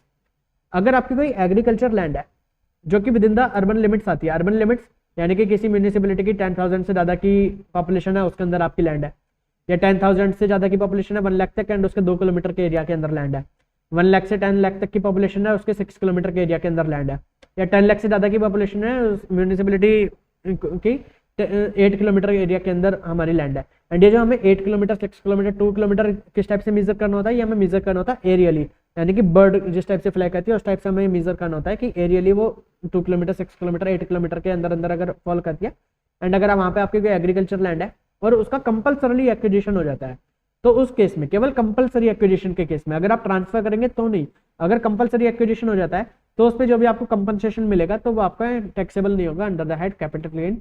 तो ये सेक्शन नंबर 10 से आपको एक एग्जेम्पशन मिली है। Capital gain arising to an individual or HUF from transfer of agriculture land by the way of compulsory acquisition is exempt under section 10 and the exemption is available only when such land has been used for the agriculture purpose during the preceding 2 year immediately preceding the date of the transfer। तो यहाँ पे agriculture land होनी चाहिए and साथ में वो agriculture land पे आपने एग्रीकल्चर करी होनी चाहिए ड्यूरिंग द प्रीसीडिंग 2 years, या तो आपने या आपके किसी फैमिली मेंबर ने, उसके ऊपर आप एग्रीकल्चर करते होने चाहिए ड्यूरिंग द प्रेसिडिंग 2 ईयर्स, तभी हम उसे यहाँ पे ये एग्जाम्पशन मिलेगी, अदरवाइज एग्जाम्पशन आपको नहीं मिलेगी। ठीक है जी। अब हमें पढ़नी है एग्जाम्पशन, ये जो हमें पर्टिकुलरली कैपिटल गेन चैप्टर के अंदर आती है। तो capital gain on sale of residential house, section 54। अगर आप अपना कोई एक रेजिडेंशियल हाउस सेल कर देते हैं, तो उसे सेल करने के बाद अगर आप दूसरा रेजिडेंशियल हाउस परचेज कर लेते हैं, तो यहाँ पे आपकी जो एग्जाम्पशन आपको मिल जाती है, मतलब आपका जो कैपिटल गेन होता है वो आपका टैक्सेबल नहीं होगा। तो उसके लिए क्या क्या कंडीशन है? तो एलिजिबल एसएससी ये केवल मिलती है इंडिविजुअल्स एंड एचयूएफ को। क्या क्या कंडीशन होनी चाहिए? कि there should be transfer of the residential house, कि आपका रेजिडेंशियल हाउस आपने ट्रांसफर करा हो। It must be long term capital asset, जो आपका हाउस है वो लॉन्ग टर्म कैपिटल एसेट होना चाहिए, यानी कि आपको लैंड एंड बिल्डिंग है ये, तो आपको 24 मंथ से ज़्यादा की आपकी पीरियड ऑफ होल्डिंग होनी चाहिए इसमें। Income from such house should be chargeable under the head income from house property, यानी कि इससे होने वाली जो भी इनकम है वो आपके एचपी हेड के अंदर आनी चाहिए, यानी कि ये पर्टिकुलरली आपका रेजिडेंशियल हाउस ही होना चाहिए। एंड ये ट्रांसफर करने के बाद, आप अपना रेजिडेंशियल हाउस ट्रांसफर करने के बाद आप कोई और एक रेजिडेंशियल हाउस खरीद लेते हैं इन इंडिया, या तो 1 साल पहले या ट्रांसफर करने के 2 साल के बाद तक, या आप एक रेजिडेंशियल हाउस कंस्ट्रक्ट कर लेते हैं within period of 3 year after the date of transfer, तो इस केस में आपको जो कैपिटल गेन होगा वो आपका एग्जाम्प्ट हो जाएगा, मतलब आपको वो उसमें एग्जाम्पशन मिल जाएगी। बट अगर मान लीजिए आपका जो कैपिटल गेन है वो 2 करोड़ रुपए तक का है, आपका कैपिटल गेन 2 करोड़ रुपए तक का आता है, तो इसके केस में एसएससी अपना एक घर बेच के 2 घर खरीद सकता है या 2 घर तक बना सकता है, या तो 1 साल पहले और 2 साल बाद तक 2 घर खरीद ले, या तो 3 साल के अंदर अंदर 2 घर बना ले, अगर आपका कैपिटल गेन 2 करोड़ रुपए से कम का है। केवल ये बेनिफिट आपको तभी मिलता है 2 घर वाला, एंड वो भी आपको लाइफ टाइम में केवल एक ही बार मिलेगा। मान लीजिए आपका कैपिटल गेन 2 करोड़ से कम था एंड आपने 2 घर खरीद लिए, फिर आपका फ्यूचर में कभी दोबारा कोई कैपिटल गेन आया 2 करोड़ से कम का, फिर आप दोबारा 2 घर नहीं खरीद सकते, फिर आप केवल एक ही घर खरीद सकते हैं। ठीक है। Where the amount of capital gain at 2 crore, तो आपको एक ही घर खरीदना होता है और एक ही घर बनाना होता है, और अगर आपका कैपिटल गेन 2 करोड़ से कम है तो आपको लाइफ में एक बार आप 2 घर खरीद सकते हैं या 2 घर बना सकते हैं। खरीदने की क्या टाइम लिमिट है? 1 साल पहले या 2 साल बाद तक, और बनाने के लिए विद इन द 3 ईयर्स। ठीक है। एंड ये एक बार अगर मिल जाता है 2 घर वाला उसे बेनिफिट, तो फिर वो लाइफ टाइम में कभी भी अपना ये बेनिफिट दोबारा नहीं ले सकता, और अगर वो इन्वेस्टमेंट नहीं कर पाया तो उसे ये amount CGAS account, capital gain account scheme के अंदर ये ट्रांसफर करना होता है with in before the filing of the return of income. And इसके अंदर आपका क्वांटम ऑफ एग्जाम्पशन कितना होगा कि अगर मान लीजिए आपका कैपिटल गेन निकलता है 1 CR का, एंड आपकी जो cost of acquisition of the new residential house वो है आपकी 1.5 CR, तो इस केस में तो आपका पूरा कैपिटल गेन एग्जाम्प्ट हो जाएगा। बट अगर आपकी कॉस्ट ऑफ एसेट, मतलब जो आपने नया घर खरीदा उसकी कॉस्ट ऑफ एक्विजिशन है आपकी 75 लाख, तो इस केस में 75 लाख तक की आपकी एग्जाम्पशन हो जाएगी, एंड जो आपका 25 लाख रुपीज बचेगा उसके ऊपर आपको टैक्स देना होगा। ठीक है। चलिए, एंड इसके लिए हमारे यहाँ पे लॉक इन पीरियड है कि आपने जो नया घर खरीदा है वो आप 3 साल से पहले ट्रांसफर नहीं कर सकते, एंड अगर आप उसे 3 साल से पहले ट्रांसफर कर देते हैं, सेल कर देते हैं, तो उसके केस में जो कॉस्ट ऑफ एसेट होगी वो कॉस्ट ऑफ एसेट में से लेस कर दिया जाएगा जितना आपने यहाँ पे कैपिटल गेन का एग्जाम्पशन लिया था। Cost of asset will be reduced by the capital gain exempted earlier for the computing capital gains. Next section 54B। तो 54B यहाँ पे आप इसे याद रख सकते हैं एज भूमि। यहाँ पे हम एग्रीकल्चर लैंड की बात करेंगे, तो एग्रीकल्चर लैंड क्योंकि वो अन्न देती है तो उसे हम प्यार से यहाँ पे बोलेंगे भूमि। तो 54B capital gain on transfer of agriculture land. तो कौन सी agriculture land? Urban agriculture land, क्योंकि जो रूरल एग्रीकल्चर लैंड होती है वो तो कैपिटल एसेट नहीं होती, उस पर कोई कैपिटल गेन की बात ही नहीं आती। बट अगर वो अर्बन एग्रीकल्चर लैंड है और उसका आपने ट्रांसफर करा है, क्योंकि अगर उसका कंपलसरी एक्विजिशन हो जाएगा तो वो अंडर सेक्शन 10 आपकी एग्जाम्पशन मिल जाती है। अगर आपकी अर्बन एग्रीकल्चर लैंड को आप ट्रांसफर करते हैं, individual and HUF, there should be transfer of urban agriculture land. Land must have been used for the agriculture purpose by the individual और HUF for the preceding 2 year, कि मतलब वो agriculture land होनी चाहिए, and SSC या उसके family वाले उसे पिछले 2 साल में एग्रीकल्चर पर्पस के लिए यूज करते होने चाहिए, एंड उन्होंने उसे बेच के विद इन द 2 ईयर्स कोई नई एग्रीकल्चर लैंड, वेदर रूरल और अर्बन, कोई नई एग्रीकल्चर लैंड परचेज करी हो, एंड अगर वो इन्वेस्टमेंट नहीं कर पाए रिटर्न फाइलिंग की ड्यू डेट से पहले उन्हें कैपिटल गेन अकाउंट स्कीम के अंदर ये कंट्रीब्यूशन करना होता है। तो इस केस में उन्हें डिडक्शन मिल जाएगी 54B की। मतलब क्या कि अगर वो अपनी कोई एग्रीकल्चर लैंड को ट्रांसफर करके कोई नई एग्रीकल्चर लैंड परचेस कर लेते हैं within the period of 2 years, तो इस केस में जो भी उनका कैपिटल गेन होगा वो उनका एग्जेम्प्ट हो जाएगा। इसमें भी हमें एग्जेम्पशन कितने तक की मिलती है? तो इसमें भी एग्जेम्पशन अगर मान लीजिए आपकी 1 करोड़ की कैपिटल, मतलब आपका 1 करोड़ का कैपिटल गेन हुआ था एंड आपने 1.5 CR की अब यहाँ पे एसेट परचेस करी है, नई एग्रीकल्चर लैंड 1.5 CR के, तो आपका कंप्लीट 1 CR आपका एग्जाम्प्ट हो जाएगा। बट अगर 75 लाख की एग्रीकल्चर लैंड आपने परचेस करी तो 25 लाख रुपीज़ आपका टैक्सेबल हो जाएगा, 75 लाख रुपीज़ तक का आपका एग्जाम्प्ट हो जाएगा। एंड इसके भी कॉन्सिक्वेंसेस क्या है, अगर आप एग्रीकल्चर लैंड को 3 साल से पहले ट्रांसफर कर देते हैं तो जो आपकी कॉस्ट ऑफ एसेट है उसमें से जितना आपने कैपिटल गेन का एग्जाम्पशन लिया था वो रिड्यूस कर दिया जाएगा। नेक्स्ट सेक्शन आता है हमारा 54D। अब डी से ये आप याद रखना धंधा, ये धंधे वाले एसेट की बात कर रहे हैं हम। Capital gain on transfer by way of compulsory acquisition of the land and building of an industrial undertaking. अगर कोई इंडस्ट्रियल अंडरटेकिंग है और उसकी लैंड एंड बिल्डिंग को कंपलसरीली एक्वायर कर लिया जाता है, मतलब उसकी ट्रांसफर हो जाता है bye the way of compulsory acquisition. Industrial undertaking की कोई लैंड और बिल्डिंग यानी कि धंधे वाली कोई लैंड और बिल्डिंग का कंपलसरी एक्विजिशन हो जाता है तो eligible assessee, any assessee, there must be compulsory acquisition of the land and building और एनी राइट इन लैंड और building forming part of the industrial undertaking. यानी कि लैंड एंड बिल्डिंग का कोई ट्रांसफर हो गया by the way of compulsory acquisition जो कि इंडस्ट्रियल अंडरटेकिंग की थी। The land and building should have been used by the assessee for purpose of business. यानी कि पिछले 2 सालों में एसएससी उस पर बिजनेस करता होना चाहिए एक्चुअली, तभी हम उसे यहाँ पे एग्जाम्पशन देंगे। और एसएससी को कोई और इस टाइप से कोई और इंडस्ट्रियल लैंड और बिल्डिंग परचेज कर लेनी है within the period of 3 years। The assessee must purchase any other land और बिल्डिंग और construct any building within 3 years from the date of the transfer. And अगर वो नहीं कर पाता ये परचेज विद इन द मतलब नहीं कर पा रहा तो उसे due date of filing of return of income as under section 139 subsection 1 उससे पहले सीजीएस अकाउंट के अंदर ये अमाउंट ट्रांसफर कर देना है। तो अगर वो ये सब कुछ कर देता है तो उसे एग्जाम्पशन मिल जाएगी। यहाँ पे भी एग्जाम्पशन सेम है, अगर 1 CR का आपका कैपिटल गेन था एंड 1.5 CR की आपकी न्यू परचेज है तो आपका complete capital gain exam. But अगर आपका 1 CR का कैपिटल गेन था, 75 लाख की आपकी न्यू परचेज है तो आपको 75 लाख तक की एग्जाम्पशन मिल जाएगी, 25 लाख रुपीज़ आपका टैक्सेबल हो जाएगा। एंड इस केस में भी अगर आप इसे ट्रांसफर कर देते हैं बिफोर 3 years तो जो भी आपकी कॉस्ट ऑफ एसेट है उसे रिड्यूस कर दिया जाएगा जो भी आपने कैपिटल गेन की एग्जाम्पशन ली थी। Capital gain not chargeable on investment in certain bonds. अब अगर आपको कोई कैपिटल गेन आता है एंड आप कुछ सर्टेन बॉन्ड्स के अंदर उसका कैपिटल गेन कंट्रीब्यूट कर देते हैं तो फिर उस पर आपको एग्जाम्पशन मिल जाएगी। तो any SSC long term capital asset being land और बिल्डिंग और बोथ। यहाँ पे आपको याद रखना है कि लॉन्ग टर्म कैपिटल एसेट होनी चाहिए, वो भी लैंड या बिल्डिंग या बोथ, मतलब कोई उस अदर टाइप की अगर आपकी कैपिटल एसेट है तो उसके ट्रांसफर पे यहाँ पे आपको नहीं मिलेगा। Such asset can also be a depreciable asset, वो डेप्रिशिएबल एसेट भी हो सकती है। The capital gain arising from such transfer should be invested in a long term specified asset within 6 months from the date of the transfer. तो जिस भी दिन आपका ट्रांसफर हुआ उसकी डेट से विद इन द 6 month आपको वो लॉन्ग टर्म स्पेसिफाइड एसेट्स के अंदर आपको वो अमाउंट इन्वेस्ट कर देना है। अगर आप इन्वेस्ट कर देते हैं तो आपको यहाँ पे एग्जाम्पशन मिल जाएगी, बट यहाँ पे आपको मैक्सिमम 50 लाख रुपीज़ तक की एग्जाम्पशन मिलेगी। मान लीजिए आपको कैपिटल गेन हुआ 1 CR का एंड आपने 1 CR भी अगर पूरा का पूरा आपने इन्वेस्ट कर दिया तब भी आपको 50 लाख रुपीज़ तक की ही एग्जाम्पशन मिलेगी। एंड अगर आपको 1 CR का कैपिटल गेन हुआ एंड आपने 25 लाख रुपीज़ का इन्वेस्टमेंट करा तो आपको 25 लाख रुपीज़ की एग्जाम्पशन मिलेगी। ठीक है। एंड यहाँ पे लॉन्ग टर्म स्पेसिफाइड एसेट करने का मतलब क्या है, means specified bond redeemable after the 5 year, मतलब 5 year का लॉक इन होना चाहिए उसमें।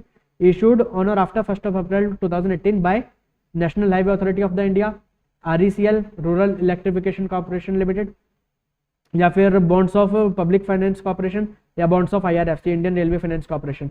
अगर इन 4 यानी NHAI, RECL, PFC के बॉन्ड्स या IRFC के बॉन्ड्स अगर आप इनके अंदर कोई इन्वेस्टमेंट कर देते हैं अपनी लैंड और बिल्डिंग जो आपकी long term land and building है उससे सेल करके इनके अंदर इन्वेस्ट कर देते हैं कैपिटल गेन को तो आपको यहाँ पे एग्जाम्पशन मिल जाएगी। The asset should not transfer और कन्वर्ट और अवेल। तो आपने अब जो यहाँ पे बॉन्ड्स या ये आपने सिक्योरिटीज परचेज करी है तो आपको 5 साल के अंदर अंदर नहीं तो सेल करनी है एंड नहीं आप इन्हें देकर इन्हें गिरवी रखवा कर इनके ऊपर आप कोई लोन वगैरह ले सकते हैं 5 साल तक। ठीक है।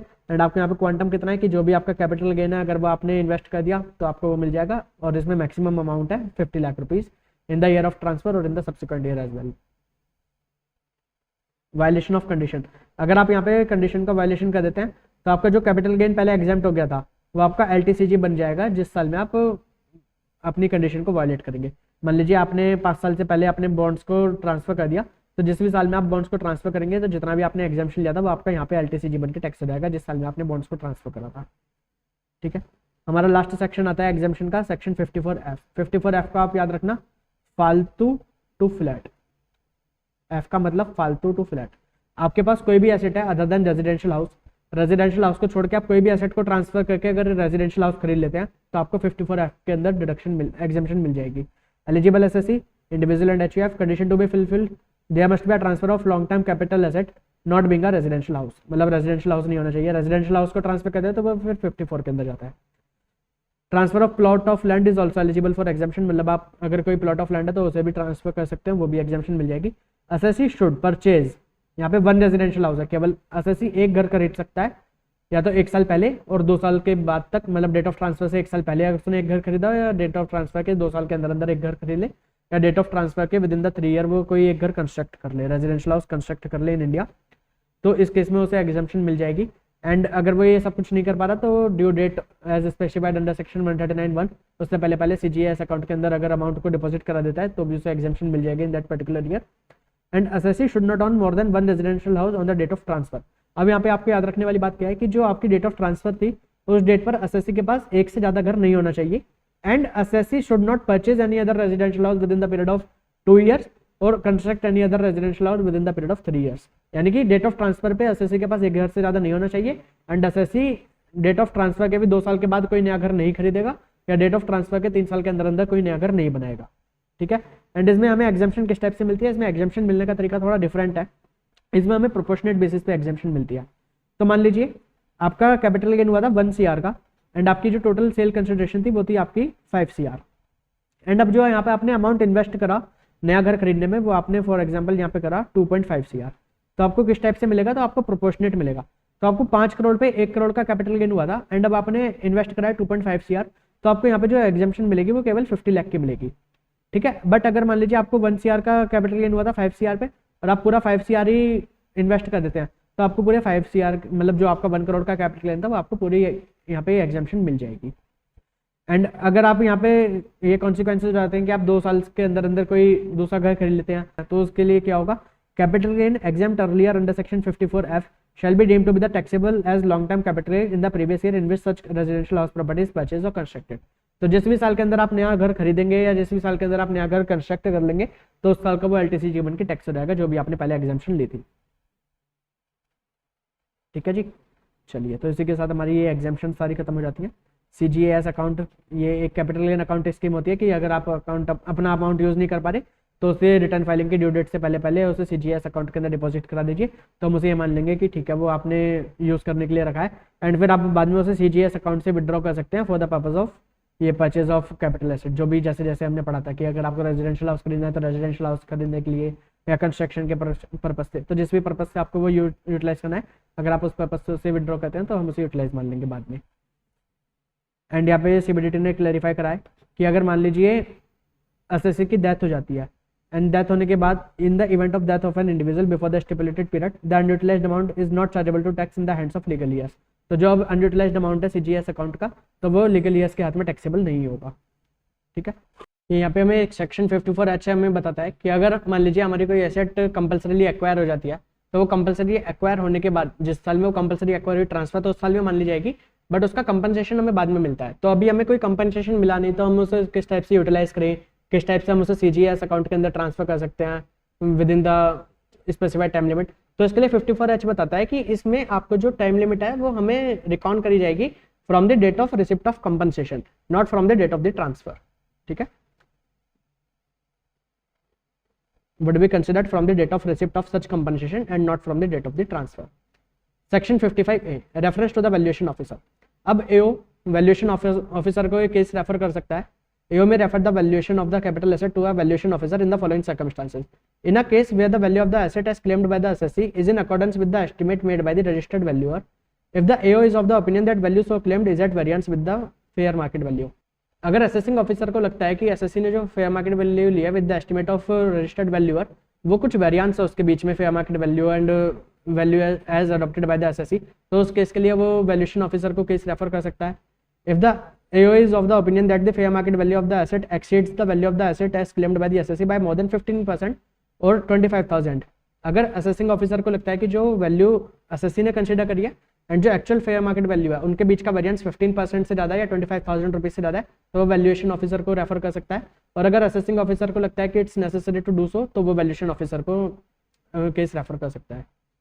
अब यहाँ पर हमें section 111A, section 112, section 112A ये 3 सेक्शन और पढ़ने हैं। ये हमारे टैक्स रेट्स के बारे में है।